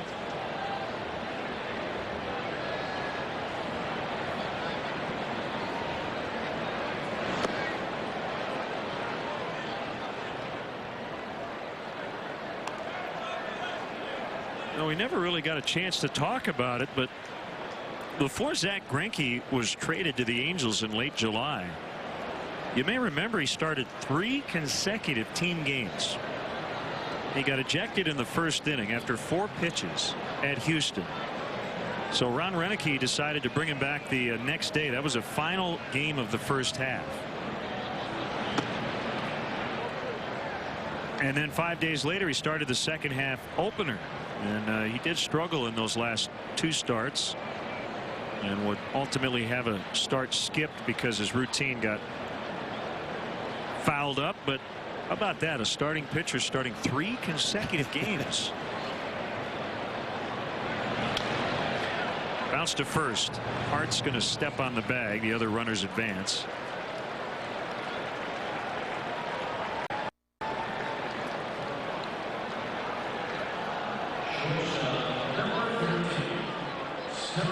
Time to take a look at our Xfinity high-speed action. That Starlin Castro triple Back in the first inning, David DeJesus going hard from first base, not assuming anything. Starlin Castro went hard out of the batter's box. That gives him the opportunity to advance on to third base. Good things happen when you run hard. And if they were in an actual foot race, it looked like it would have been a tie. But they both hit their respective bases at the same time.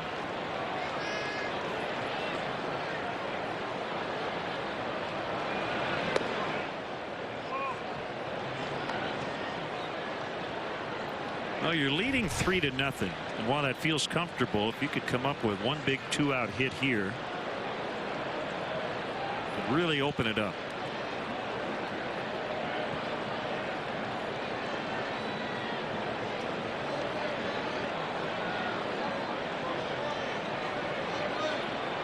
Markham just not very comfortable out there. Just having a hard time keeping the perspiration from dripping down his right arm into his throwing hand. You can see the back of his right pants leg there where he's been wiping his hand is soaking wet. Keeps going to the dirt to find something to keep his hand dry. You mentioned it earlier. I was surprised to see him with his warm-up jacket on on such a hot day as he was out in the bullpen getting ready for the start. He was sweating profusely at that point. Good 20 minutes before the first pitch.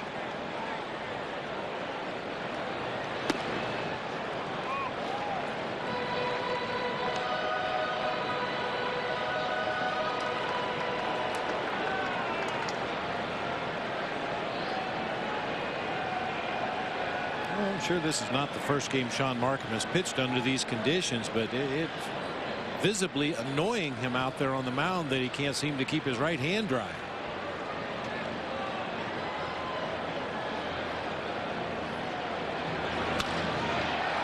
On one hop, the Yankee with a nice play, chest high. Well, he fielded that ball right at his armpit, but he makes the play. The Cubs add a run. 3-0 after 2.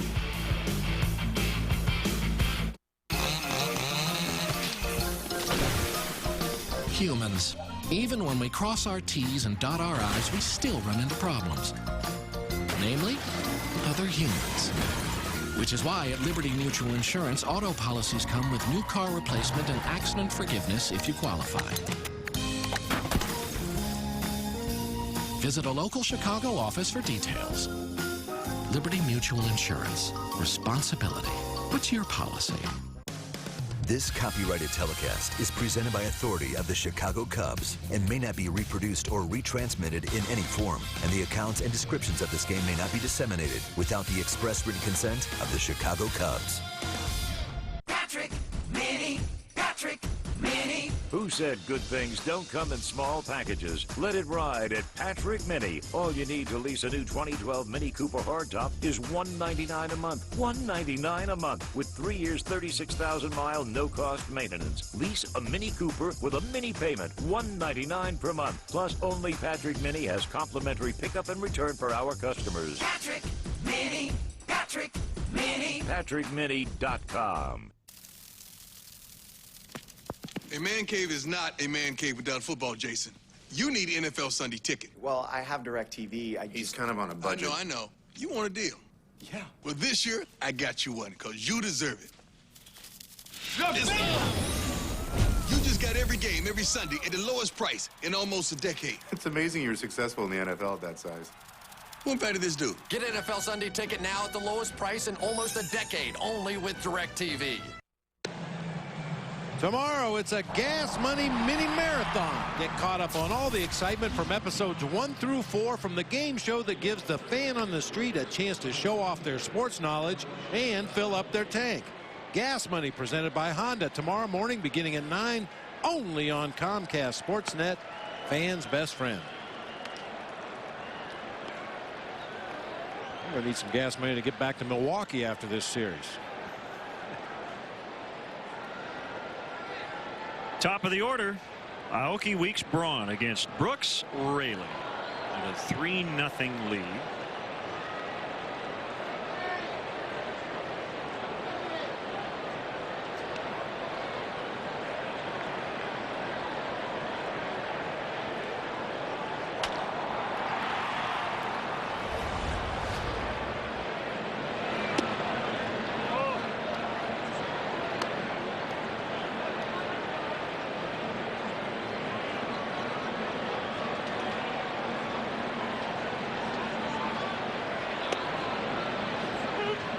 Curveball called a strike, dropped by Clevenger.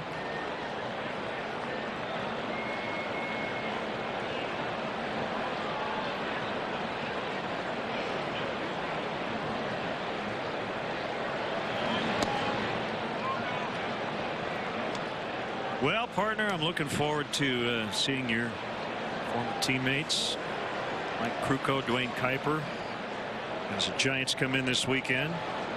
Two of our favorites. As Aoki bounces to Barney, gets rid of it quickly, and that's the first out. That goes without saying. I always look forward to seeing those guys reminiscing, laughing until you got tears rolling down your face and your stomach hurts. I don't really know how to prepare for it, but I know that those things will occur. When we were in San Francisco for a long wraparound weekend series, boy, there was one day Kipe says, "Len, what do you want to know about the 1983 Giants? Anything you want to know, go." For the next 20 minutes, I had tears in my eyes hearing about all the interesting sidebar stories. That's one of the most fun things about the game of baseball, the characters that you play with and against, and the stories that come up about those characters and things they did on the field or in the dugout or on the team bus.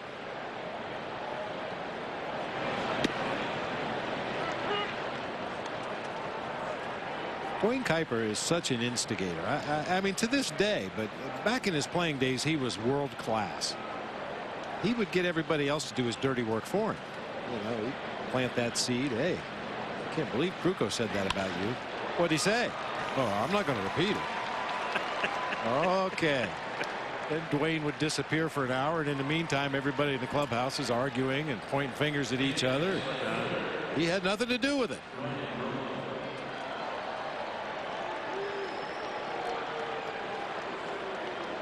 I think the statute of limitations has probably expired on this one, and I won't name any names to protect the innocent, but there was one particular one that I remember so vividly.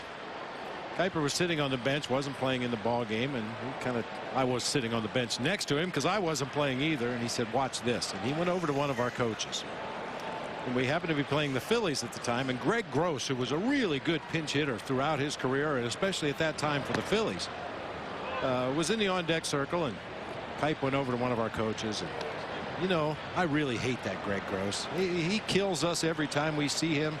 I can't even stand to look at that guy. And our coach agreed. Yeah, you're right, Dwayne. I don't like him either. I can't stand that guy. So he comes back down to the other end of the bench, sits next to me, and says, "Okay, BB, now go tell him how much you love Greg Gross."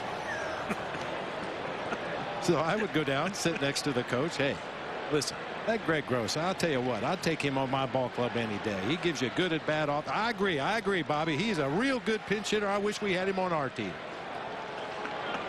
Within the span of about 45 seconds, this guy had gone 180 degrees on Greg Gross. Just because he was of the agreeable sort. Yes. Yes. But you know, just little things like that kind of keep the troops moving during the course of the season, add a little levity from time to time when you need it the most, and boy, every team needs a guy like that. Outside, 3-0 on Braun. Weeks with a single. And Corey Hart on deck.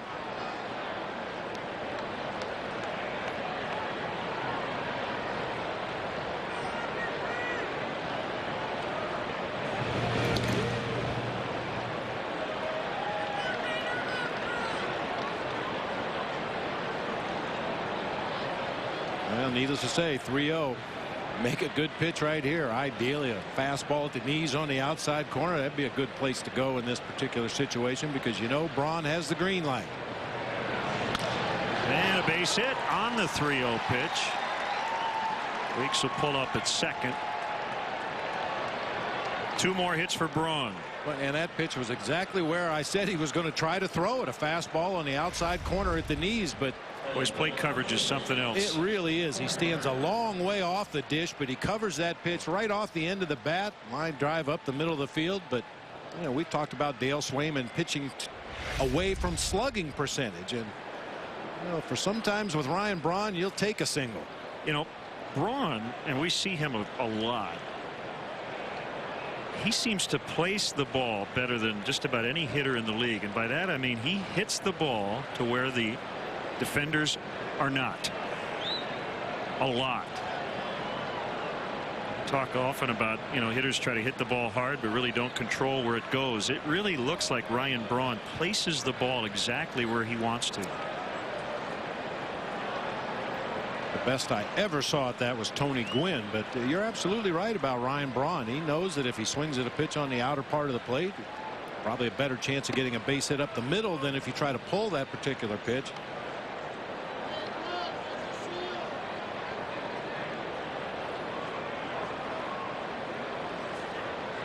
It doesn't seem to matter where you play against him. I mean, again, Dale Swain knows his tendencies probably better than any opposing manager, having worked with him for so long as his hitting coach. But the Cubs can't get him out. He's 12 for his last 20 against the Cubs.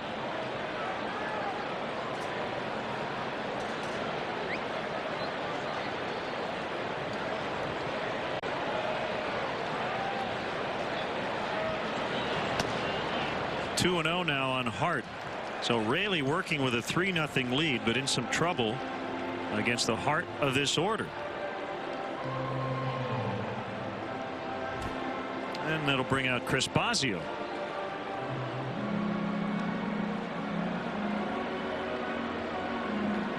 I'll tell you what, Len, you're here early every day and you see it. I've seen it every day. It's like a beehive of activity around this ballpark. I mean, a lot of fans, they come to the ballpark, they think, well, these players only work 3 hours a day. That is not the case. Chris Bosio is down in that bullpen every day for hours before the ball game, working with individual pitchers, working with them as a group. Same thing for Mike Borzello and the catchers, Pat Listash and the infielders. There's something going on all day long, trying to get these guys up to speed, to teach them the things they need to know to be successful at this level, and then just repetition, repeat the drills over and over again, hoping that it'll stick. Yeah, the Cubs record has not mattered in that regard. They have a very specific plan on how they want to get things done. Today was a rare day off from batting practice on the field. I think because the Cubs haven't been scoring runs, Dale wanted to change things up. Bases are now loaded after the walk to Hart.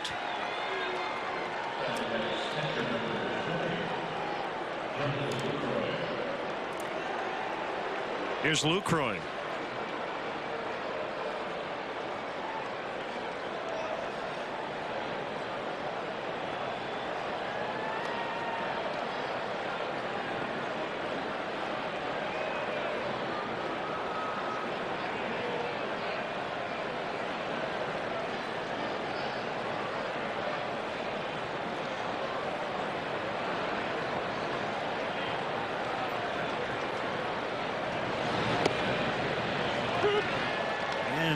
A strike on a breaking ball.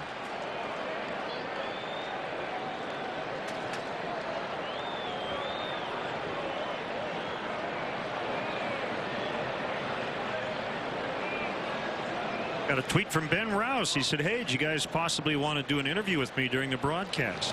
Gave us his seat location. Ben, as the great Pat Hughes would say, thank you for asking, but we'll pass today. Thanks for the offer, though.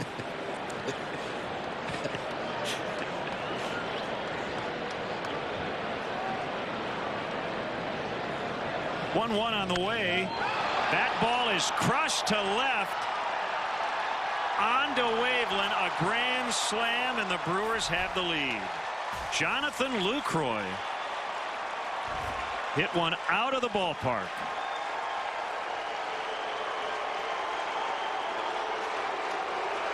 His 9th of the year, his 4th against the Cubs. Well, it wasn't much of a pitch sequence, but we're going to take a look at it. First pitch curveball for a strike on the inside corner. He misses away with a fastball, tries to go back to the curveball again. Almost an identical location to the first pitch he threw in that sequence, and this time Jonathan Lucroy was all over it.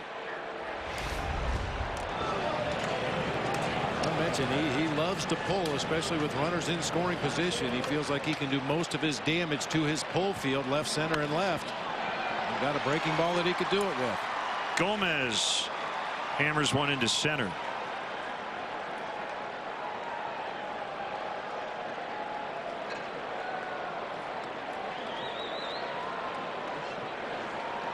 Well, he got Aoki to start the inning, but then back-to-back singles by Weeks and Braun. Hart walked to load him up. The grand slam by Lucroy. A second grand slam of his career, and then the single by Gomez. And this is where you have to avoid that deer in the headlights syndrome out there if you're the Cubs. It's only a one-run ball game and the wind's blowing out.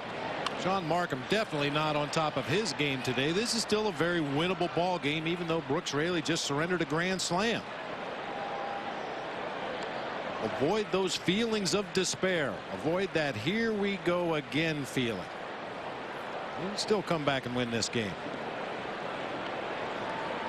First homer on the road for Lucroy since April 15th in Atlanta.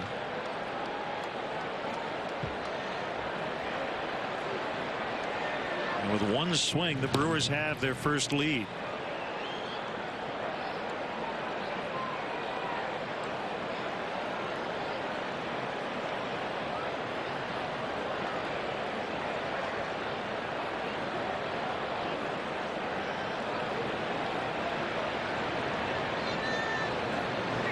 There goes Gomez. And the throw by Clevenger. This time just a little bit late. Good throw, but Gomez with too much speed. Yeah, Gomez is just that much quicker than Aoki. Had a great jump at first base. Another strong throw by Clevenger. Barney right there to make the tag, but Gomez runs extremely well. You can see he used the base to slow his momentum rather than dig his cleat into the ground in front of the bag.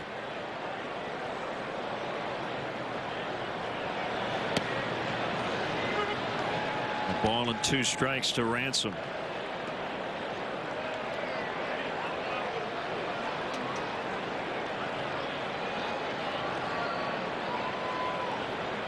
When Cody pinch hits, the pitcher's held for Ransom, right? Yeah, I guess that's true.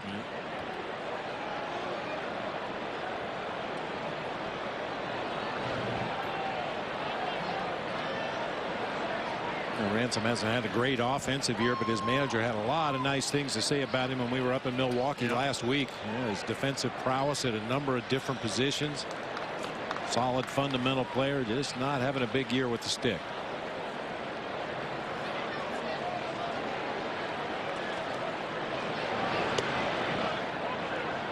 Tried the backdoor curve and it missed. 2-2.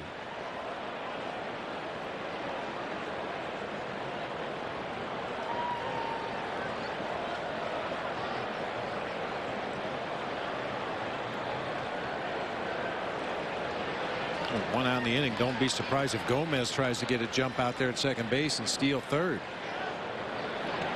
Raley's got that on his mind. Darwin Barney playing very close to the bag at second. A little bit of a pull shift that puts Barney into a position where he can help hold that runner at second base. He might not pick him off, but you could force him to shorten up his lead by a step, and that may make the difference on a play at the plate should Ransom hit the ball into the outfield. Gomez to third. He's going to now score as Ransom with a base hit, making it 5-3. 6 consecutive Brewers have now reached.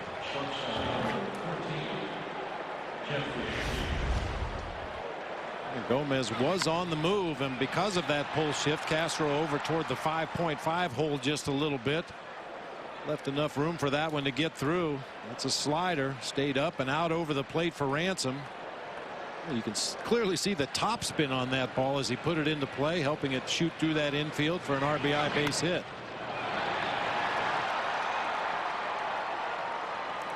Michael Bowden looks like going to grab a ball and get loose.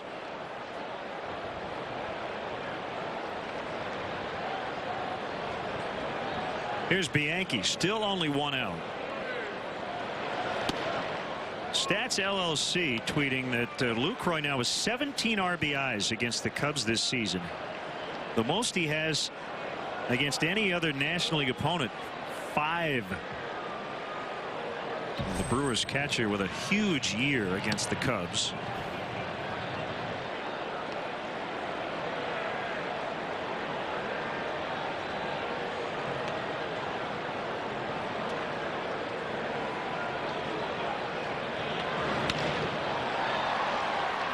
Jackson will make the grab. Bianchi lines out.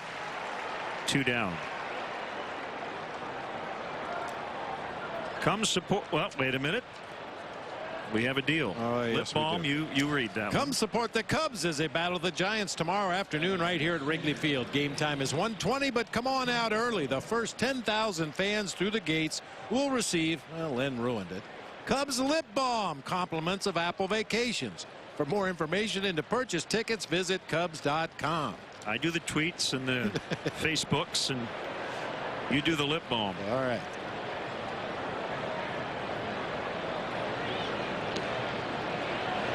So Sean Markham, who struggled through the first 2 innings, will have at least a 2-run lead going into the bottom of the 3rd.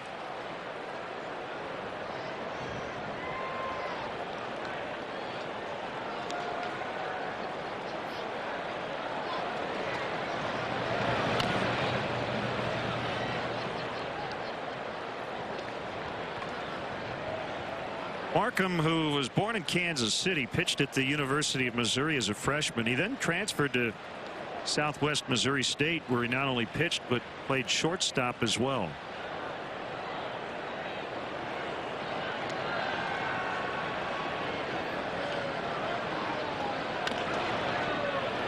One bouncer to Valbuena. 2 in the inning. Big one for the Brewers. 5 runs, 4 coming on the Lucroy grand slam, and they now lead by 2. This weekend, kick off your Labor Day in style with Lowe's. Start by taking $5 off paint and primer in 1.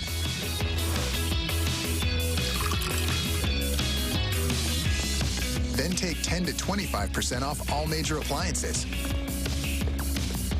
Also choose 18-month special financing on purchases of $299 or more with your Lowe's consumer credit card. So this holiday, you'll have lots of things to celebrate. Lowe's, never stop improving. Enjoy your new Odyssey. Thank you. And we just got a huge deal. Honda's clearance event was the right time to buy.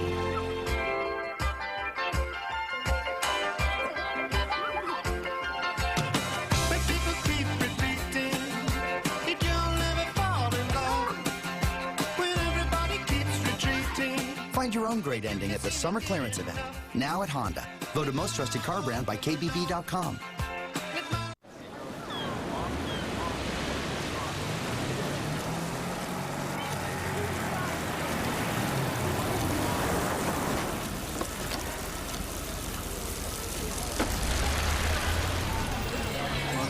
How'd it go? Crushed it.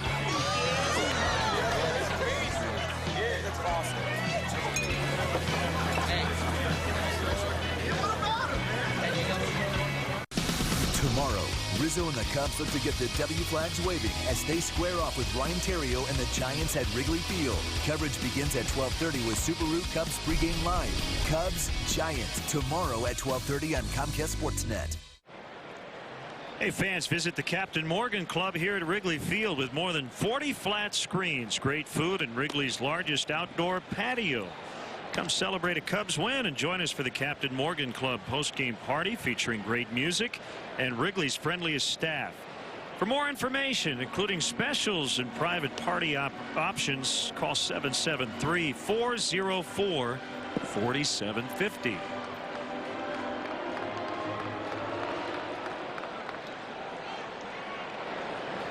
Slugfest here early on. We go to the bottom of the 3rd. Already 5-3 Milwaukee.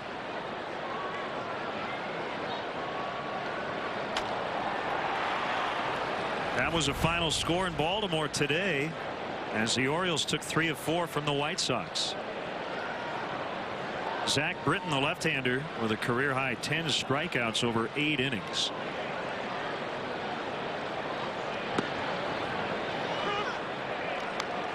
So the Orioles are within 3 games of the Yankees. And the Orioles and Yanks will start a weekend series in the Bronx tomorrow night. Rizzo hits one high in the air to right. And Aoki makes a catch.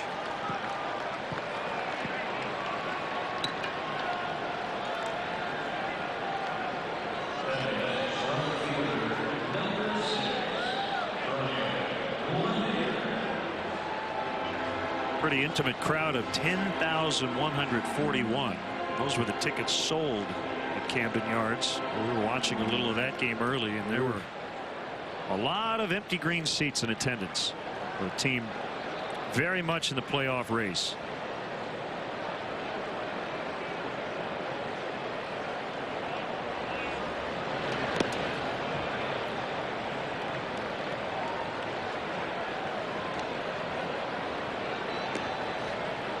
One strike on LaHare. I want to send out happy 90th birthday wishes to Tilly Ryback of Chicago.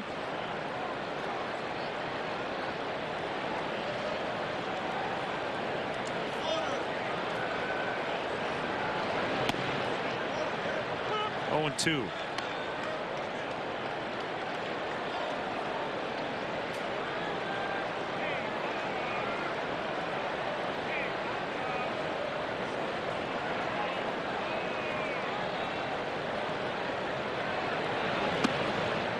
Hey, fans, join the Twitter buzz right now at hashtag Cubs Talk.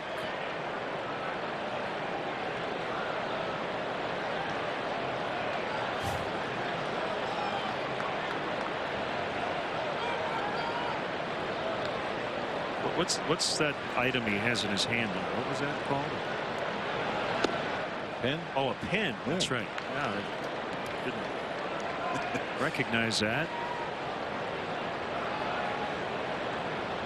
Is that what you used to use when you were a kid? Way back those in the things day. Called pens? I made those cave drawings, yeah.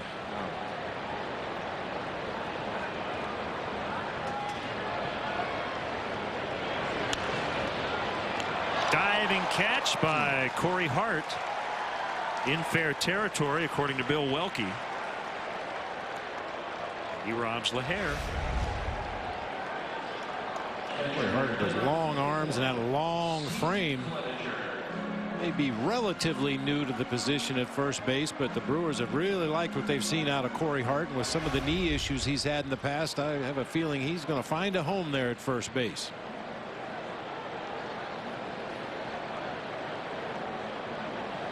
Yeah, do they even teach penmanship in school anymore? Yes, they do. Do they really? I can attest. I have a 6th grader at home, and he does work on his cursive.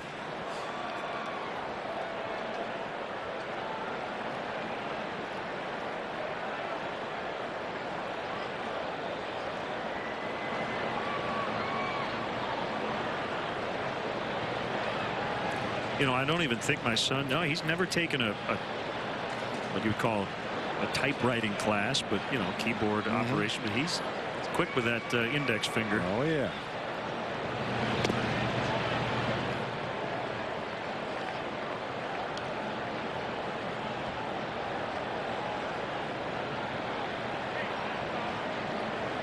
I could easily find out, but they still use typewriters in middle schools to learn how to type. Probably not. I would say no. Just jump on any old keyboard on a laptop now. Learn how to do 90 words a minute on the old QWERTY keyboard.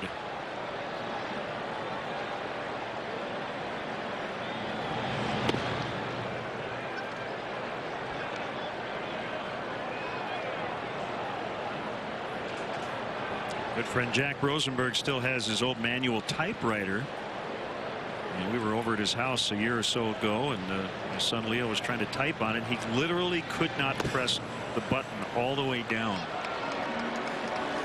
As Clevenger takes the walk. Where's how far we've come? Yeah, where's the screen? You hit the G button with a hammer. Get it to press the ink on the paper. And don't make a mistake. It's not like you can just hit the back button or the delete button. Get the white out or correction tape and put it in there and type over the letter that you mistakenly put on the paper and start over again. Strike on Brett Jackson. Kids now are encouraged to bring their laptops into class.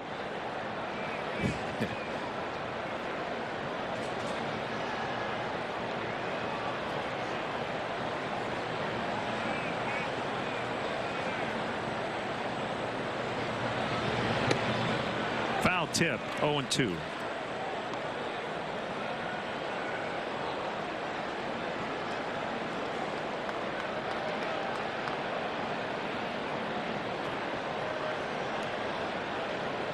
I got my pencil. I will say this. I still do crosswords on a good old newspaper, or actual piece of paper with pencil or erasable ink. Nothing quite like that. And keeping score, too. I'm sure by now they have programs to do your box score. Yeah, they do on the computer, but all kinds of hieroglyphics on here that don't show up on a keyboard. Jackson strikes out swinging, a shutdown inning for Markham after his team gave him the lead. Hashtag lip balm. 5-3 Brewers. It's a golden opportunity to experience the largest, most efficient line of luxury hybrids on the road, including the all-new ESH. While many automakers are just beginning to dabble with the idea of hybrid technology, it's already ingrained in our DNA. During the Golden Opportunity Sales Event, get great values on some of our newest models. Lease the 2012 CT200H for these terms, and we'll make your first month's payment. Compliments of Lexus. See your Lexus dealer. The Chicago Cubs strongly encourage the use of public transportation. The CTA offers a variety of options, including the Red Line, which stops right at Wrigley Field at the Edison Station. If you must drive, try the remote parking operation at DeVry University, located near the Edison and Rockwell intersection. The remote lot offers parking and an express bus for just $6. For more details, call the CTA hotline at 773-836-7000 or visit Cubs.com. Wow, you guys have it easy. I wish I had U-verse when I was your age. In my day, we didn't have these fancy wireless receivers. If I had a sleepover, I couldn't just move the TV into the playroom. No, we had to watch movies in the den because that's where the TV outlet was. And if Dad was snoring on the couch, we muscled through it. For real? Your generation has it made. The wireless receiver, only from AT&T U-verse. Get a free wireless receiver with a qualifying U-verse plan. Rethink possible. Tomorrow, catch a huge night of White Sox action on Comcast Sportsnet. Get an early edition of Chicago Tribune live at 4:30, and then at 5:30, Chuck and Bill are live in Detroit to preview the crucial division showdown. White Sox, Tigers, tomorrow night at 4:30 on Comcast Sportsnet. Fans' best friend. The fourth inning is brought to you by the new Doritos Locos Tacos from Taco Bell. Our Menards grounds crew today, making that infield look nice and flat. Rid of some of the divots in between innings. 5-3 Brewers. They'll go back to work offensively. They sent all 9 to the plate in the third. Aoki, Weeks, and Braun against Brooks Raley in his swan song here in 2012, reaching his innings pitched limit.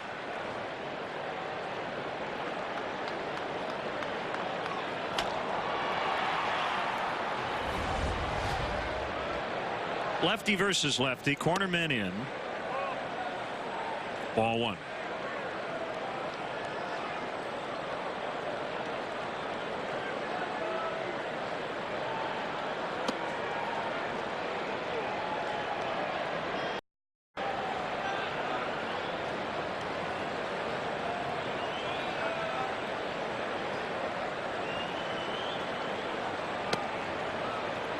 Aoki squared the bunt and took a strike.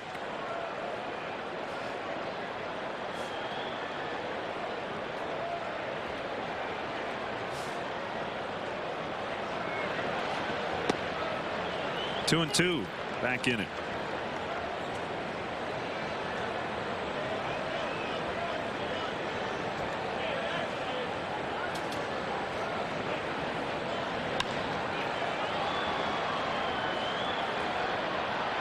Jackson, that ball kept carrying, makes a catch for the out. Boy, that looked like a shallow pop-up toward left center field. Got up in the jet stream and just continued to carry. Jackson drifting, makes the catch just in front of the vines out there, just to the left straightaway center.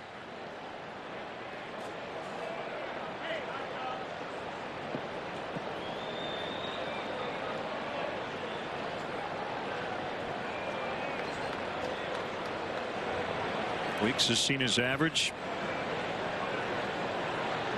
go up just 4 points with the 2 for 2. You do that in April, it goes up about 40 points. And once you get past about 250 at bats on the season, you need to have like a 5 for 5 day to really see some kind of a jump in your average. Usually a hit will take it up 1 point, an offer will take it down 1 point.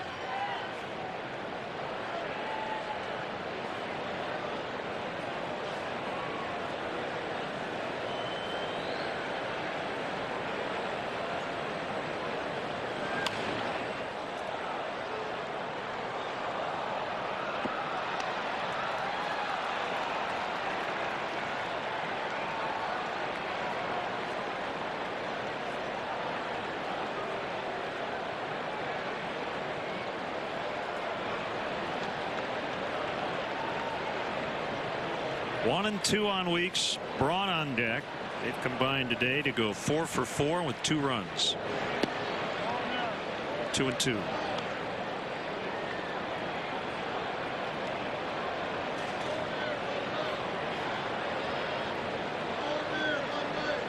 Got about a 5 for 5 day. How about a 6 for 6 day on this day in baseball history back in 1987? Kirby Puckett.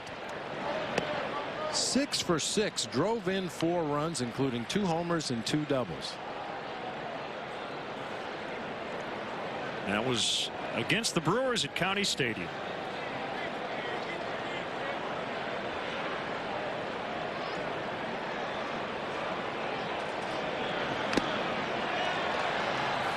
We'll do it again the year before on this date, 86, 26 years ago. Tommy John and Joe Niekro became the first pitchers in their 40s since 1933 to start both games of a doubleheader. With the Yankees, Tommy John was 43, Joe Niekro was 41. John took a 1-0 loss against the Mariners. Niekro got a 3-0 win in game 2. One hopper to short. Castro didn't get him. Weeks beat it out. And he's 3 for 3. Oh, we're speculating as to why Ricky Weeks is still hitting second in the lineup. Well, this is why. Routine hard hit ground ball to shortstop. Oh, bad call. He was out. But called safe. Give Ricky Weeks his props for hustling down that line on a play when most guys just would have jogged down the first baseline. Garland very casual as he fielded that ground ball, collected himself, flipped it across the infield, and even though the replay clearly showed Ricky Weeks was out, to get it over there quicker than that. Yeah, you want to take that call really out of the hands of the umpire, make it a no-brainer. So here's Braun with Weeks on.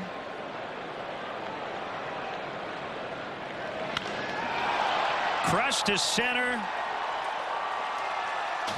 Oh. Wow, off the camera, Shaq. That's a Sammy Sosa blast. We were comparing his homer the other night to one Dave Kingman would have hit in the late 70s. That's up in Sammy territory. 7-3. Yikes. Number 36. Oh, middle of the plate fastball down a little bit, right where he likes it. Oh, man, you just don't see balls hit up there very often. Fortunately, we don't see Ryan Braun here at Wrigley Field very often. Sammy once hit one over that area and onto Waveland.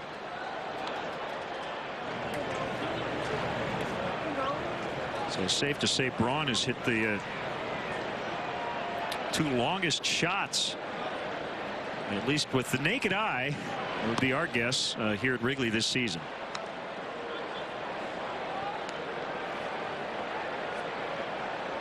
So Braun is a triple away from the cycle. We're only in the 4th inning. He has doubled, singled, and homered.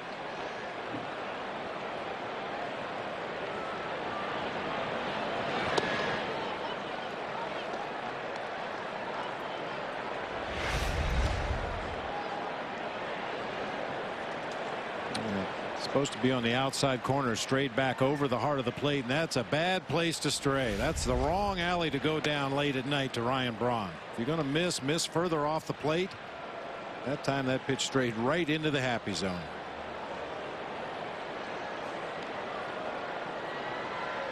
Two to Hart. Low and inside on this date, 1998. Jack Buck was honored by the Cardinals with a new statue in St. Louis in his likeness. And that's a good segue because tomorrow in Milwaukee they'll have a nice ceremony as they'll unveil a statue in honor of Bob Uecker. On the ground foul. Sounds like there's going to be a pretty impressive list of celebrities on hand, including Bob Costas, who will MC. There's Mr. Baseball. And with Joe Block, his rookie season on Brewers radio. Got to mention Kent Sommerfeld, longtime producer and engineer. Did a great job up in Milwaukee.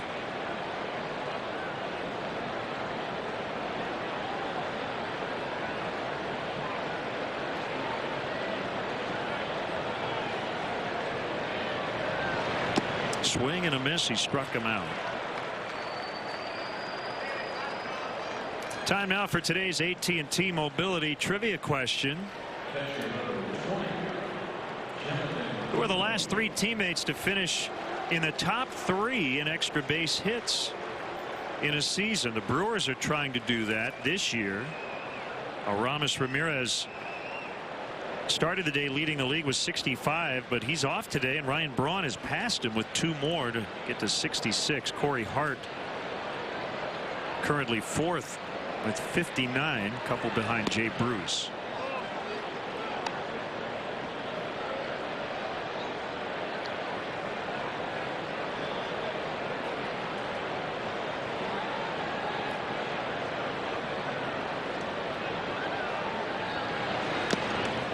Lucroy with a big hit so far. Go ahead grand slam in the 3rd.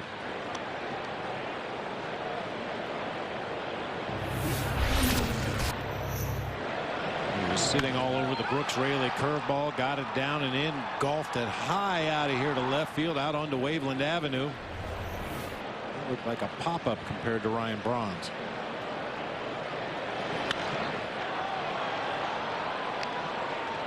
Jackson with the sunglasses makes a grab to end the inning. Bottom 4, 7-3 Brewers.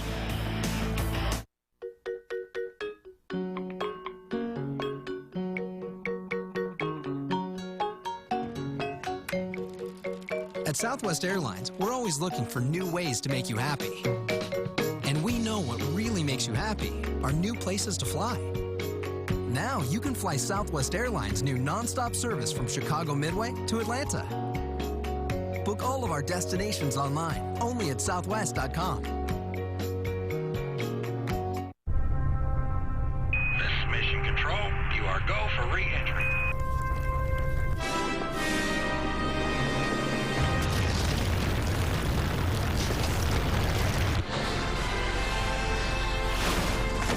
Coors Light Silver Bullet Pine. We are cleared for 16 ounces of refreshment.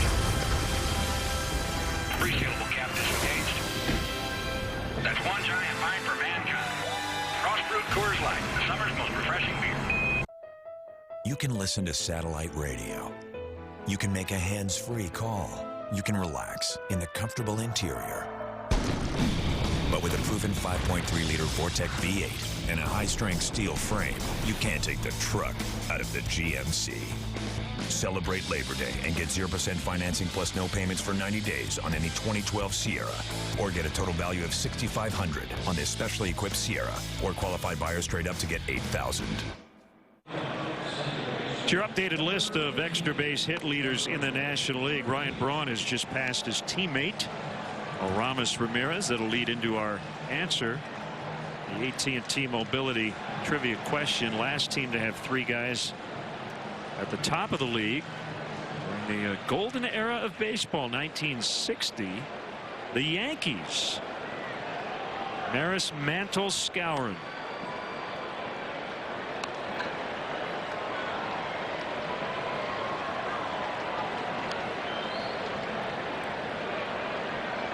Still a long way to go. We're only in the 4th inning.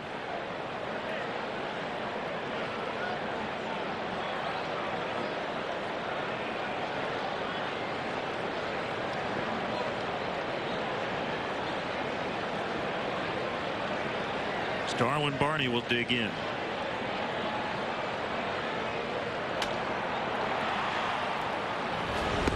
One of Sean Markham's sons is named Ryan, R-Y-N-E, after Ryan Sandberg. Grew up rooting for the Royals and the Cubs.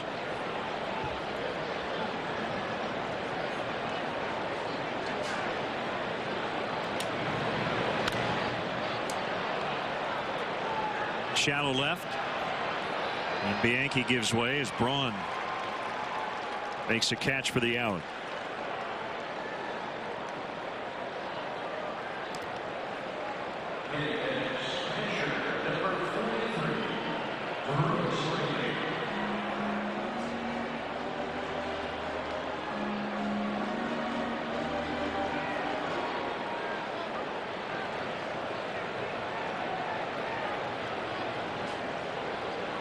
Well, you hope his history does not hold true. Sean Markham is one of those guys that in general you need to get him early, because once he settles in, once he gets comfortable out on that mound, gets the right split between his fastball and his various off-speed pitches, he can usually get you deep into a ball game.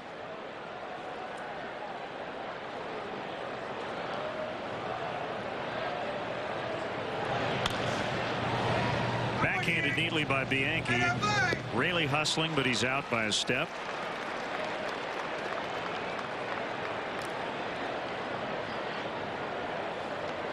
Another win for the A's today. 12-7 the final as they beat the Indians in Cleveland. So they get the 4-game series sweep. 4 homers for Oakland today.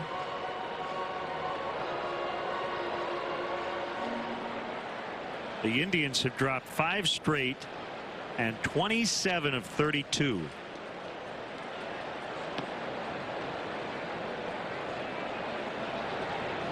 Yeah, Michael Bowden continues to warm up in the Cubs bullpen. I'm assuming that Dale let Raley take that at bat because he's a pretty good hitter and didn't want to burn any of his bench players this early in a game. But I'm guessing that Brooks Raley's afternoon is done. Bench a little short with an extra guy in the bullpen. That'll change in a couple of days when the rosters expand.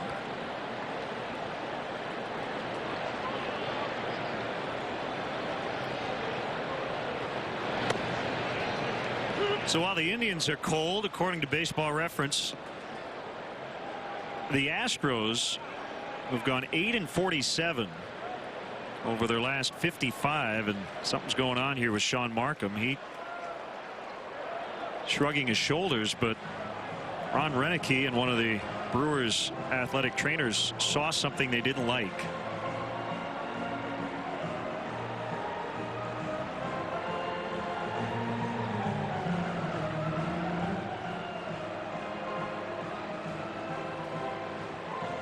And whatever it was, he was able to explain it away.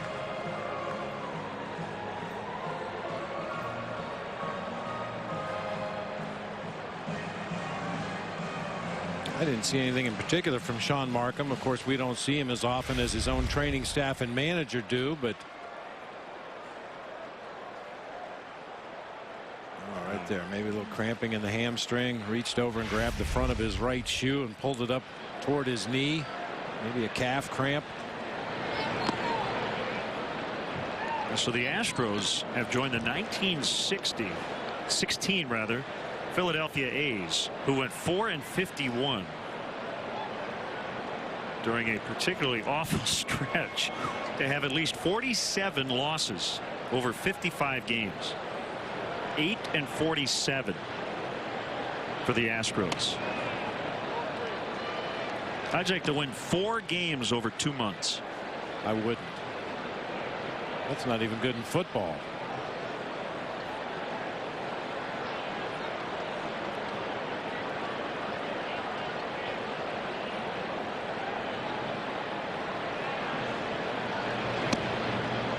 Jesus on for the 3rd time. 2 walks and a single.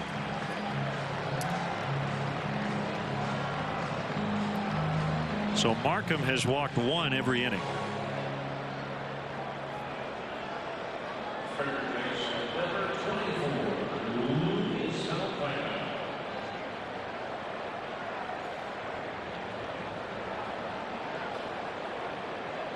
Jimmy Rollins got benched today. A couple of base running mistakes. The Phillies did win 3-2 over the Mets. Guess he did not run out a drop pop up. Should have been at second base. He then stole second, but was caught in a pickle on a ground ball, tagged out.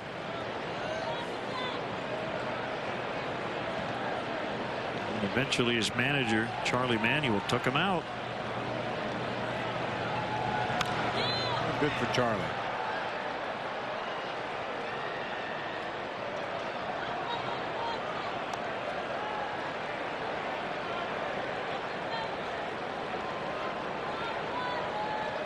What a beautiful day here at Wrigley. Crystal clear blue skies, beautiful green grass. Hopefully Valbuena can find some of that green grass out there in right field.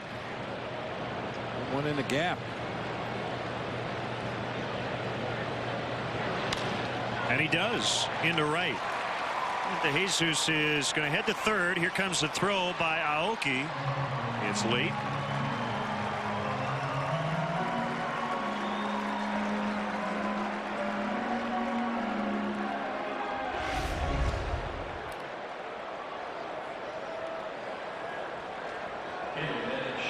Almost got by Aoki. Kind of jumped up. He cradled it with his forearm against his rib cage before grabbing that ball and firing toward third base. De Jesus with one quick peek turns the corner and heads for third.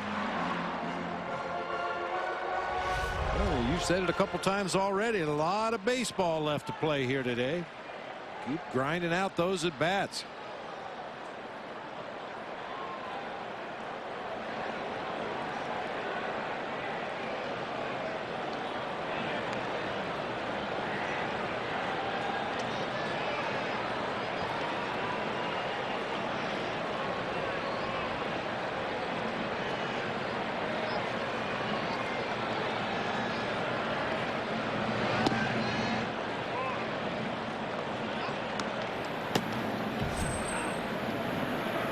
Levon Hernandez is up. Markham already over 80 pitches. We're only in the 4th.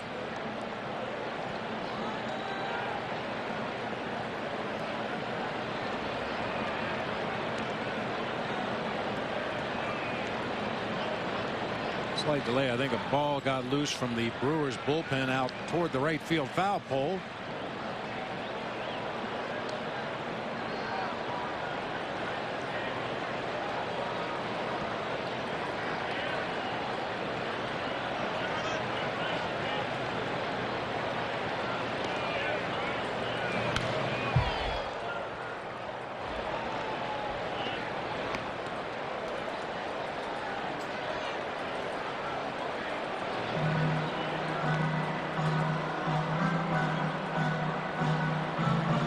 I know one website you like to check out every once in a while, junkstats.com. They just have random bizarre stats. One of the recent posts is headline: most teams team games scoring exactly blank runs in a season. So they started 0 runs and go right down the list. And of all of the different runs, the most times scoring 7 runs in a season happened 25 times. Last year's Texas Rangers. Of the 25 games, they actually lost 4 of those games in which they scored exactly 7 runs. It's not 7 or more, it's exactly 7. The 1932 Philadelphia A's scored 8 runs 19 times and lost 4 times.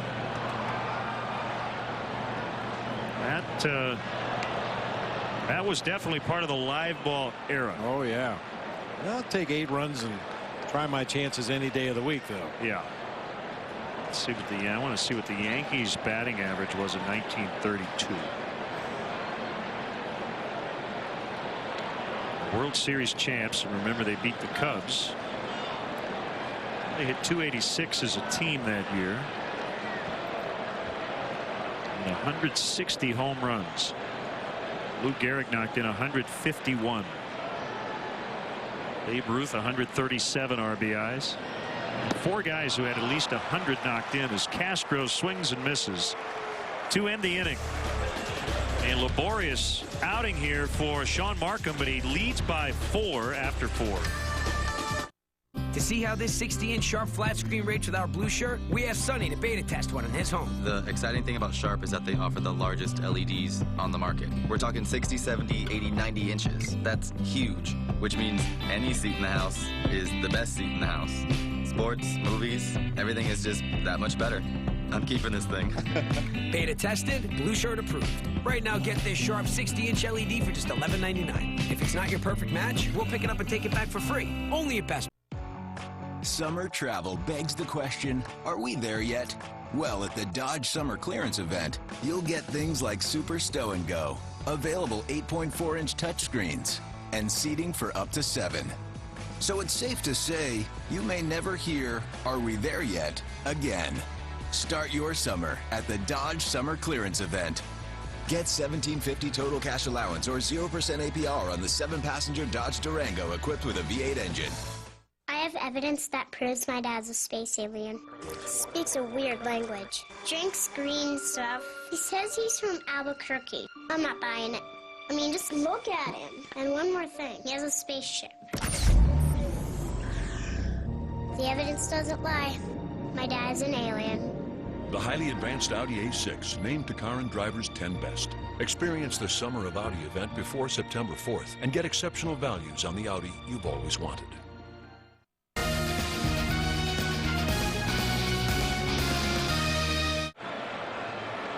Well, it's 7-3 Brewers as we head to the top half of the 5th inning. As we speculated, Brooks Raley's afternoon is finished, and right-hander Michael Bowden will take over, pitching in his 18th game this season. Trying to restore some sanity here, get his team back in the dugout quickly.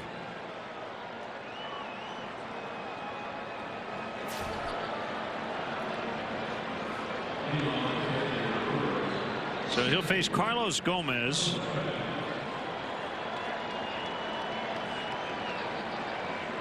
Not the way Raley wanted to end his season.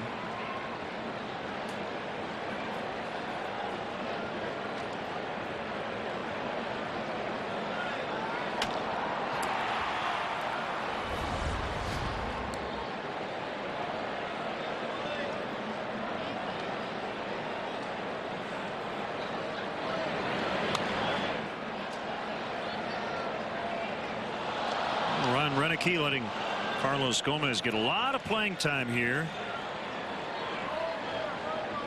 And he has responded. Career high 14 home runs. Talked about Gomez, pretty intriguing guy because of the tools he possesses. Valbuena will spin.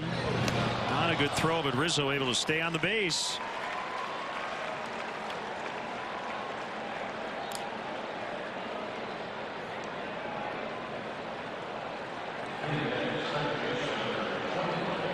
Don't miss the action as the Cubs take on the Giants this Saturday afternoon at Wrigley Field. Game time is 12:05, but be sure to arrive early. The first 10,000 fans will receive a Cubs luggage tag brought to you by United Airlines, proud to fly the Cubs.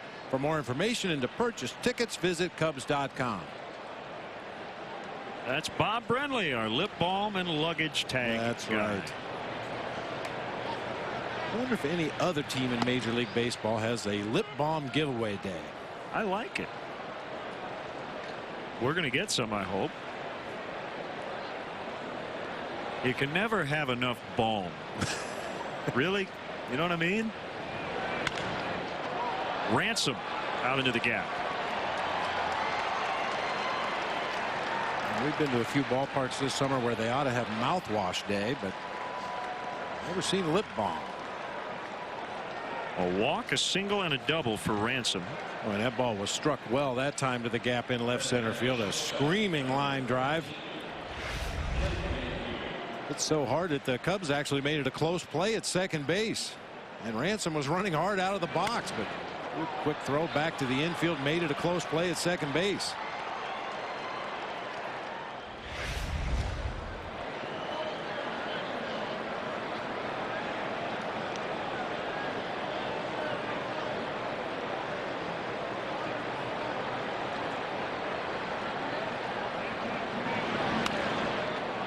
Lifted foul out of play by Bianchi.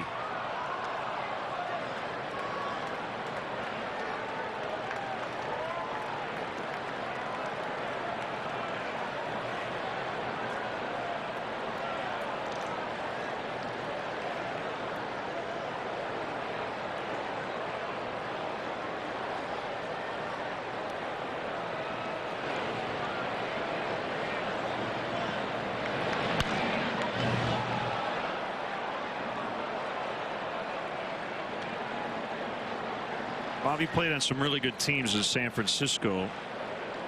But, he also played on a couple teams that struggled. The '85 Giants lost 100 games. How tough is it as you start to get near the end of the season and you start to do the math? Nobody in that dugout wants to sniff triple digits in losses. The club record is 103. The Cubs have only lost 100 games twice all time. Backhanded. Long throw by Castro. He got him. Ooh. Well, maybe that's a makeup call. Bianchi called out. Ron Renicki's going to come out to argue Bill Welke's call. Like Weeks was out earlier, but I would be surprised if our replay shows that Bianchi was out this time. Starlin Castro has to quit relying so much on his arm. Look at how much time he took to get rid of that baseball, pounding the glove in the mitt.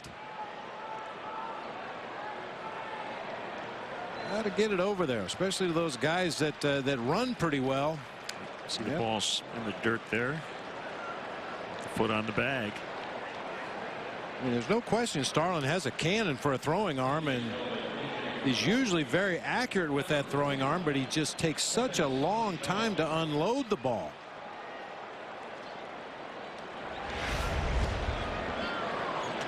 Travis Ishikawa will hit for Markham. Just to get back to it, we've talked about the Cubs' work habits. This coaching staff has remained focused on helping this team get better every day, but the math starts to get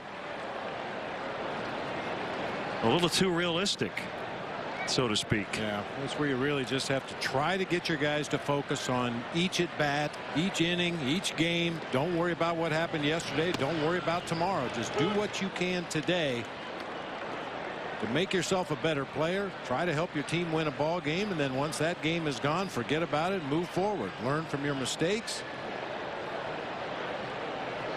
Pat on the back for the good things that happened even in a losing cause, but come back the next day and try to be better. I guess the other part of it, you know, losses are losses. None of them feel good.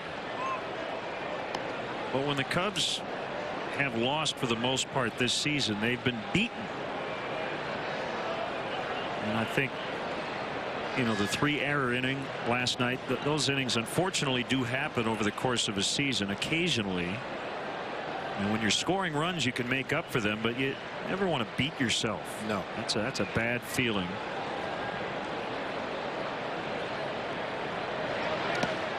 That one gets away from Clevenger. It'll be a wild pitch on Bowden.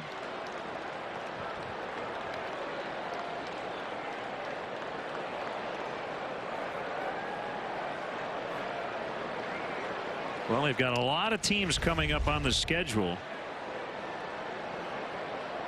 And the games against those teams will have a lot of importance for the opponent.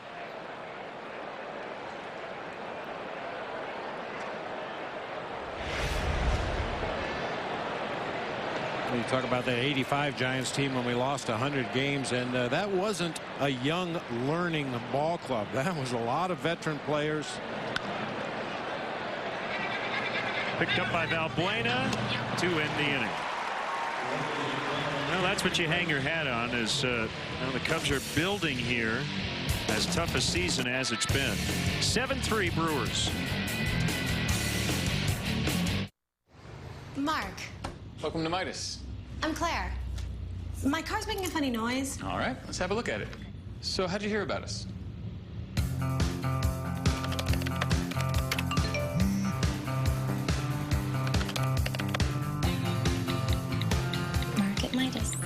When you treat people right, word gets around. Oh, you know. You hear things. Midas. Total car care, total customer care. Still looking at that car. I just wish I knew the best time to buy. Now's the best time during Toyota's nationwide clearance event. Save big with great deals on a huge selection of dependable Toyotas. Get 0% APR for 60 months on RAV4 or lease RAV4 for just $209 a month. Plus, get $500 bonus cash when you lease RAV4. But you better hurry. Toyota's nationwide clearance event won't last long. Get started now at buyatoyota.com. Watching sports on Xfinity from Comcast is like having a front row seat to the biggest moments. With NFL Red Zone, ESPN Goal Line, and the Watch ESPN app, you're right there for all the action. This is the Xfinity Sports Experience. This is awesome. You won't get all this with satellite or UVerse. Sign up for Xfinity TV and Internet, just $79.99 a month for 6 months with a sports entertainment package included for 3 months. Xfinity, your home for the most live sports. Call 1-800-XFINITY today.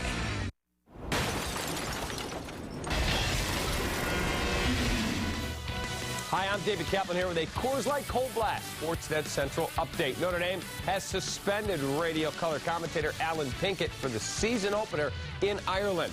The White Sox try to salvage a series split in Baltimore. And don't forget after the game to join me and Todd Hollinsworth for Cubs Postgame Live. We are interactive today with Susanna Collins. Tweet your questions and comments to hashtag Cubs Talk. Now back to Len and Bob at Wrigley. All right, Cap, thank you. Here's Livan Hernandez. Qdoba Mexican Grill, the official Mexican grill of the Cubs in Wrigley Field, would like to give you free chips and queso. Let me say that again. Free chips and queso just for opting into their mobile club. Text Q1 to 50500. That one's grounded to second, no problem. Once again, text Q1 to 50500 and you'll enjoy Qdoba's famous chips and queso. Well, Livan Hernandez has a chance to get a win today, possibly, if he can be the most effective Brewer reliever and they maintain this lead. Markham can't get the win. He went 4.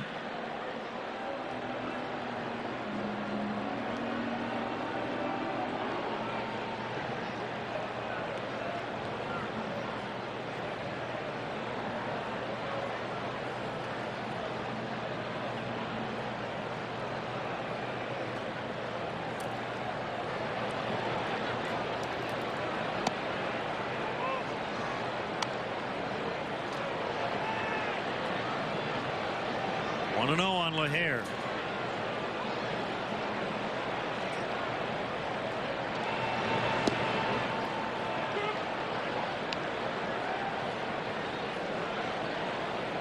Hernandez, 1 game over 500 in his career, 178 wins, 177 losses.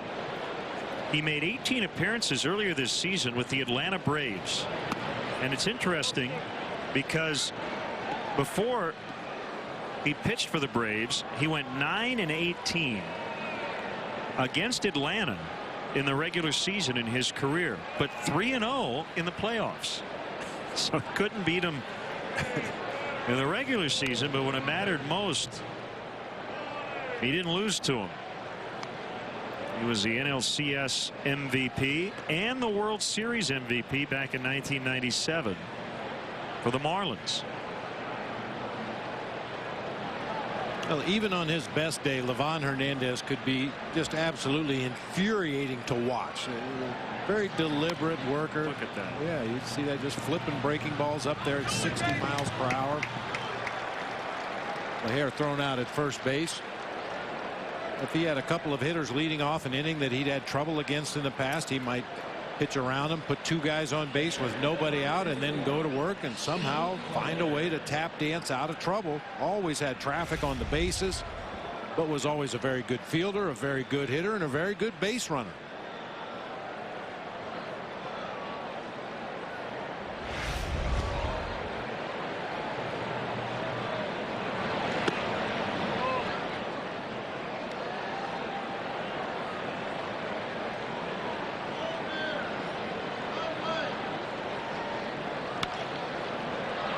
Not that Sean Markham was overpowering by any stretch of the imagination, but you really have to mentally slow yourself down when you face a guy like Livan Hernandez. His fastball is going to be in the low to mid 80s.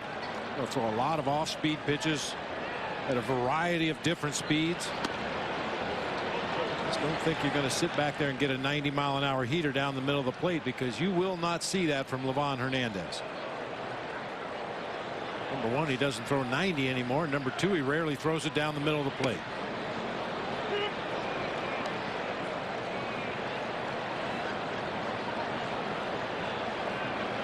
Two and two on Clevenger.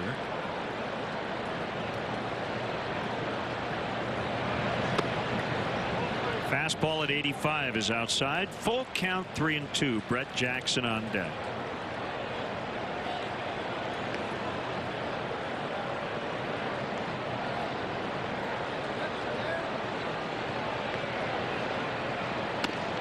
Swing and a miss on an inside heater.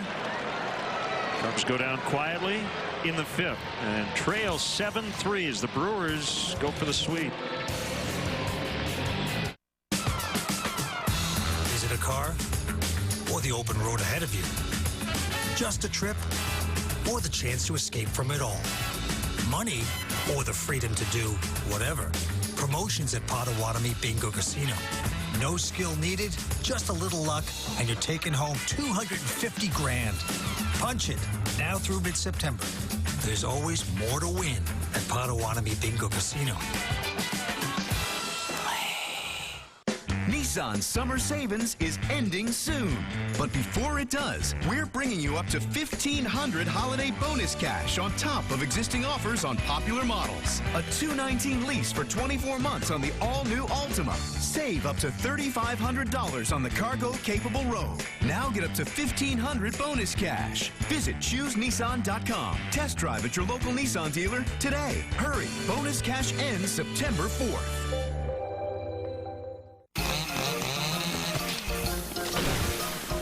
Humans. Even when we cross our T's and dot our I's, we still run into problems. Namely, other humans. Which is why at Liberty Mutual Insurance, auto policies come with new car replacement and accident forgiveness if you qualify. Visit a local Chicago office for details. Liberty Mutual Insurance. Responsibility. What's your policy? Tomorrow, Rizzo and the Cubs look to get the W flags waving as they square off with Ryan Theriot and the Giants at Wrigley Field. Coverage begins at 12:30 with Subaru Cubs pregame live. Cubs Giants tomorrow at 12:30 on Comcast Sportsnet.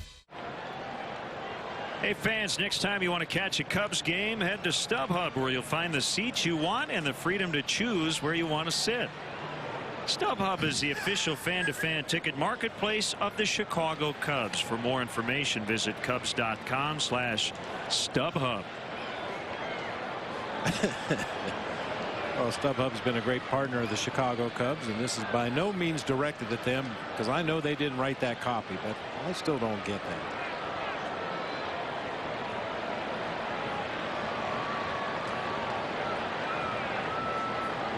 Go to StubHub, pick your seat, come on out to the ballpark. There you go.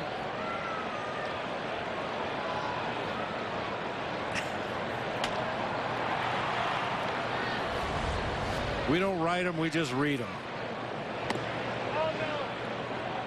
Ball one on Aoki.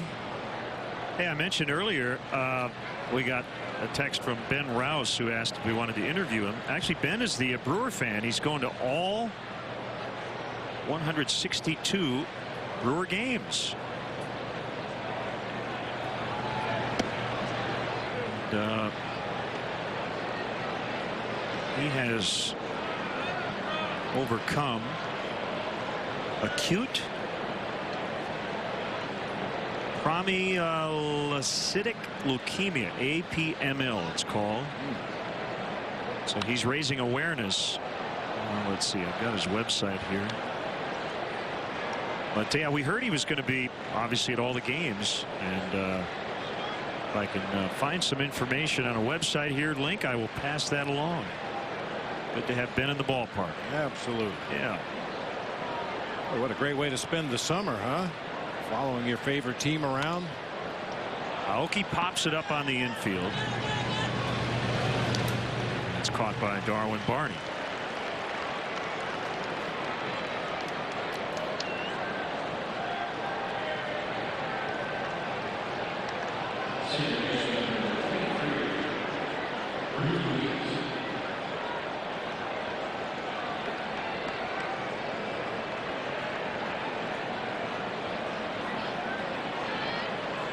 Day for Ricky Weeks already. 3 singles, scored 2 runs. His last base hit, the infield variety, just in the estimation of first base umpire Bill Welke, outran Starlin Castro's throw from short on a hard hit ground ball. The replays clearly showed Weeks was out, but good hustle by the Brewers second baseman.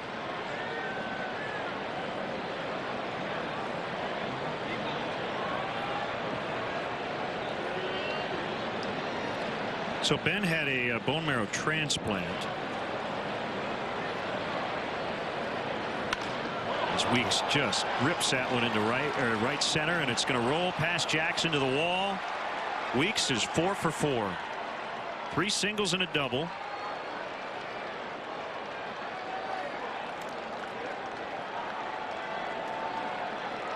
Well, he was really cold going into this series, but a 3-hit game on Monday, and now 4 more here in the series finale.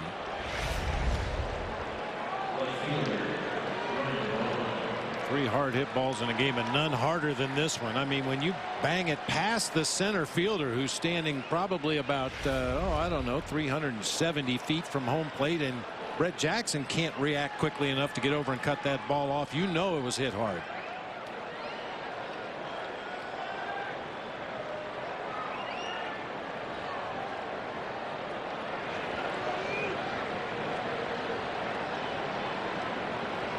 If you'd like to join the Be the Match registry as a potential bone marrow donor, go to bethematch.org.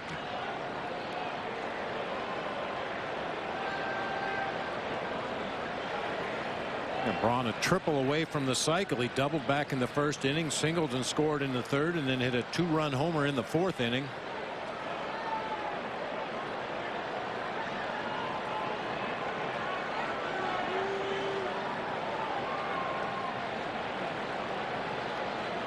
Here's a pitch.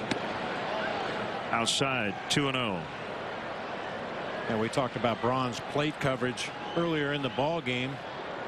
He stands so far away from the inside corner of the plate. I think he's almost baiting pitchers to pitch him out over the plate, because he can go out there and get it and hit it hard.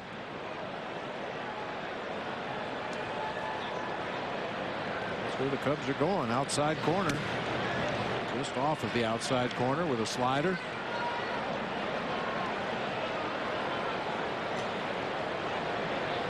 Braun was not the most patient hitter when he came up to the big leagues. He was a pretty free swinger.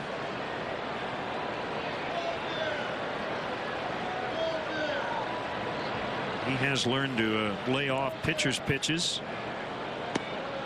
And he just took the walk. Big day for him. Yeah, he's been busy. We mentioned doubled back in the first inning. Narrowly missed a home run, just missed the basket. That was the one where he went out and got a 3-0 pitch. It was right on the outside corner at the knees and whistled it back up the middle of the field. This one was just absolutely clobbered off the camera well out there in center field, and this time Michael Bowden chooses to pitch around him and ultimately puts him on first base via the base on balls. He'll get a bill for that.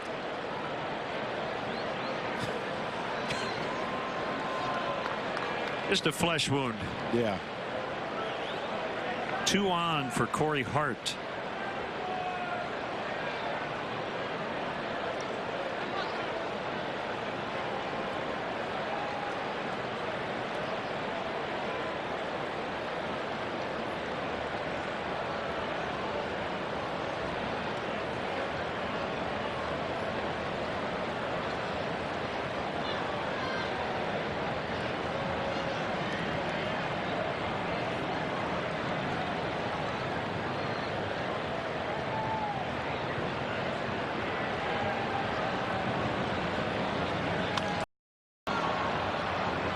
LaHair drifting in and over a little bit to his right, and he makes a catch. Weeks hustles his way to third. He's there with 2 outs. Well, we were talking about the schedule toughening up starting this weekend. Got the first place Giants at the first place Nationals, wild card contending Pirates.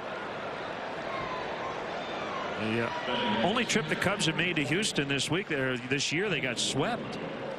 And then how about that homestand? Pirates, Reds, Cardinals coming up in mid-September. Not going to be easy. Nope. Especially when you make plays like Brian LaHair just did in right field. I give Ricky Weeks all the credit for being heads up at second base. He went back to tag when he saw it was a very catchable ball in right field, but the wind pushed it a little deeper than LaHair expected. He had to backpedal a couple steps to make the catch, and Ricky Weeks took off for third base.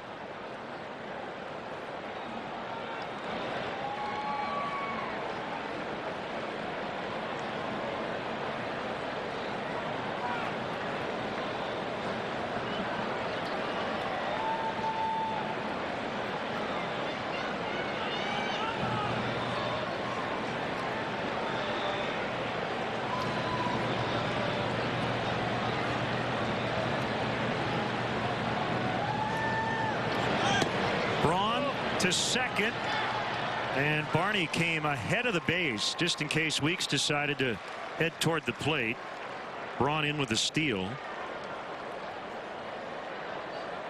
As aggressive as Ricky Weeks has been on the bases in this series, I think Darwin Barney did the right thing. Go ahead and concede that stolen base at second and make sure Ricky Weeks isn't trying to steal home on the other end of the double steal.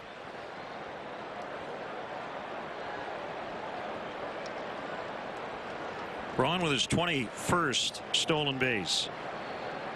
The Brewers still very aggressive here, even with a 4-run lead. They're trying to add on. Well, they can see those flags in center field too. Yeah.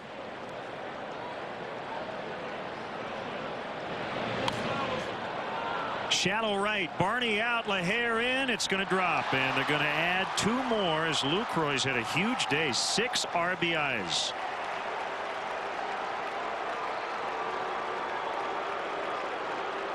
A flare single to right, and it's 9-3.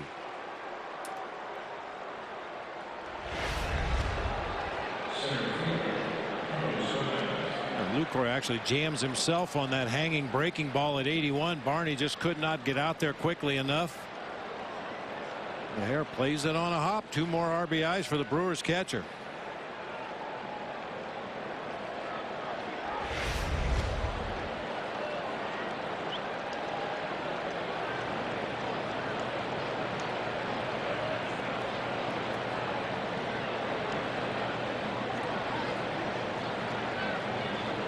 What a day for Lucroy. Grand slam and a 2-run single as Gomez fouls into the upper deck. That's the kind of hit, knocking in 2, that'll make the Brewers probably less aggressive on the bases. With a 6-run lead here in the middle innings.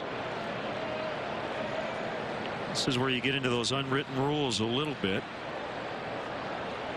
I don't think anybody can fault Weeks and Braun for being aggressive, though, in this spot, only up 4.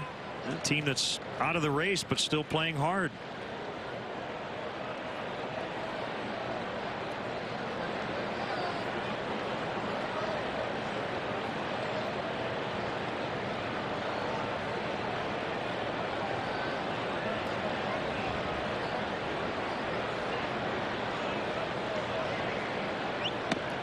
And I know there are probably people out there saying, why would you praise a team for running hard? Well, we've seen a lot of baseball, and the Brewers are not a young team. They're a team that was supposed to battle for a playoff spot after winning the division and winning 96 games last year. But to see guys like Braun and Weeks busting their tails, it's been impressive. They will get the out at second. And the inning is over. 2 more for the visitors. 9-3 in the 6th. Who says there's nothing new under the sun? Well, at the Chrysler Summer Clearance Event, you can get standard leather and DVD, 31 MPG Highway, Uconnect touchscreen, all from America's fastest growing automaker. Hurry in now to the Chrysler Summer Clearance Event. Get $3,500 cash allowance or 0% APR for 72 months on select 2012 Chrysler 200 sedans. Tomorrow, Dunn and the White Sox look to gain crucial division ground in a showdown with the Tigers in Motor City. Don't miss a division rivalry driven by Mazda. White Sox Tigers tomorrow night at 6 on Comcast Sportsnet. Fans' best friend. Patrick Mini. Patrick Mini. Who said good things don't come in small packages? Let it ride at Patrick Mini. All you need to lease a new 2012 Mini Cooper hardtop is $199 a month. $199 a month with 3 years, 36,000-mile no-cost maintenance. Lease a Mini Cooper with a mini payment, $199 per month. Plus, only Patrick Mini has complimentary pickup and return for our customers. Patrick Mini. Patrick Mini. PatrickMini.com. With DirecTV Cinema, you can order Hollywood's biggest hits right from your mobile phone. Try it. Seriously, it's better. Simply text ORDER to 223322 anytime from your mobile phone. Then type in the movie you want to watch or choose from a list of the hottest new releases. Do you need me to elaborate? There's no phone line or broadband connection required and no ordering fees. Oh, that's fantastic. The best of the big screen is only a text away with DirecTV Cinema. Text ORDER to 223322 today.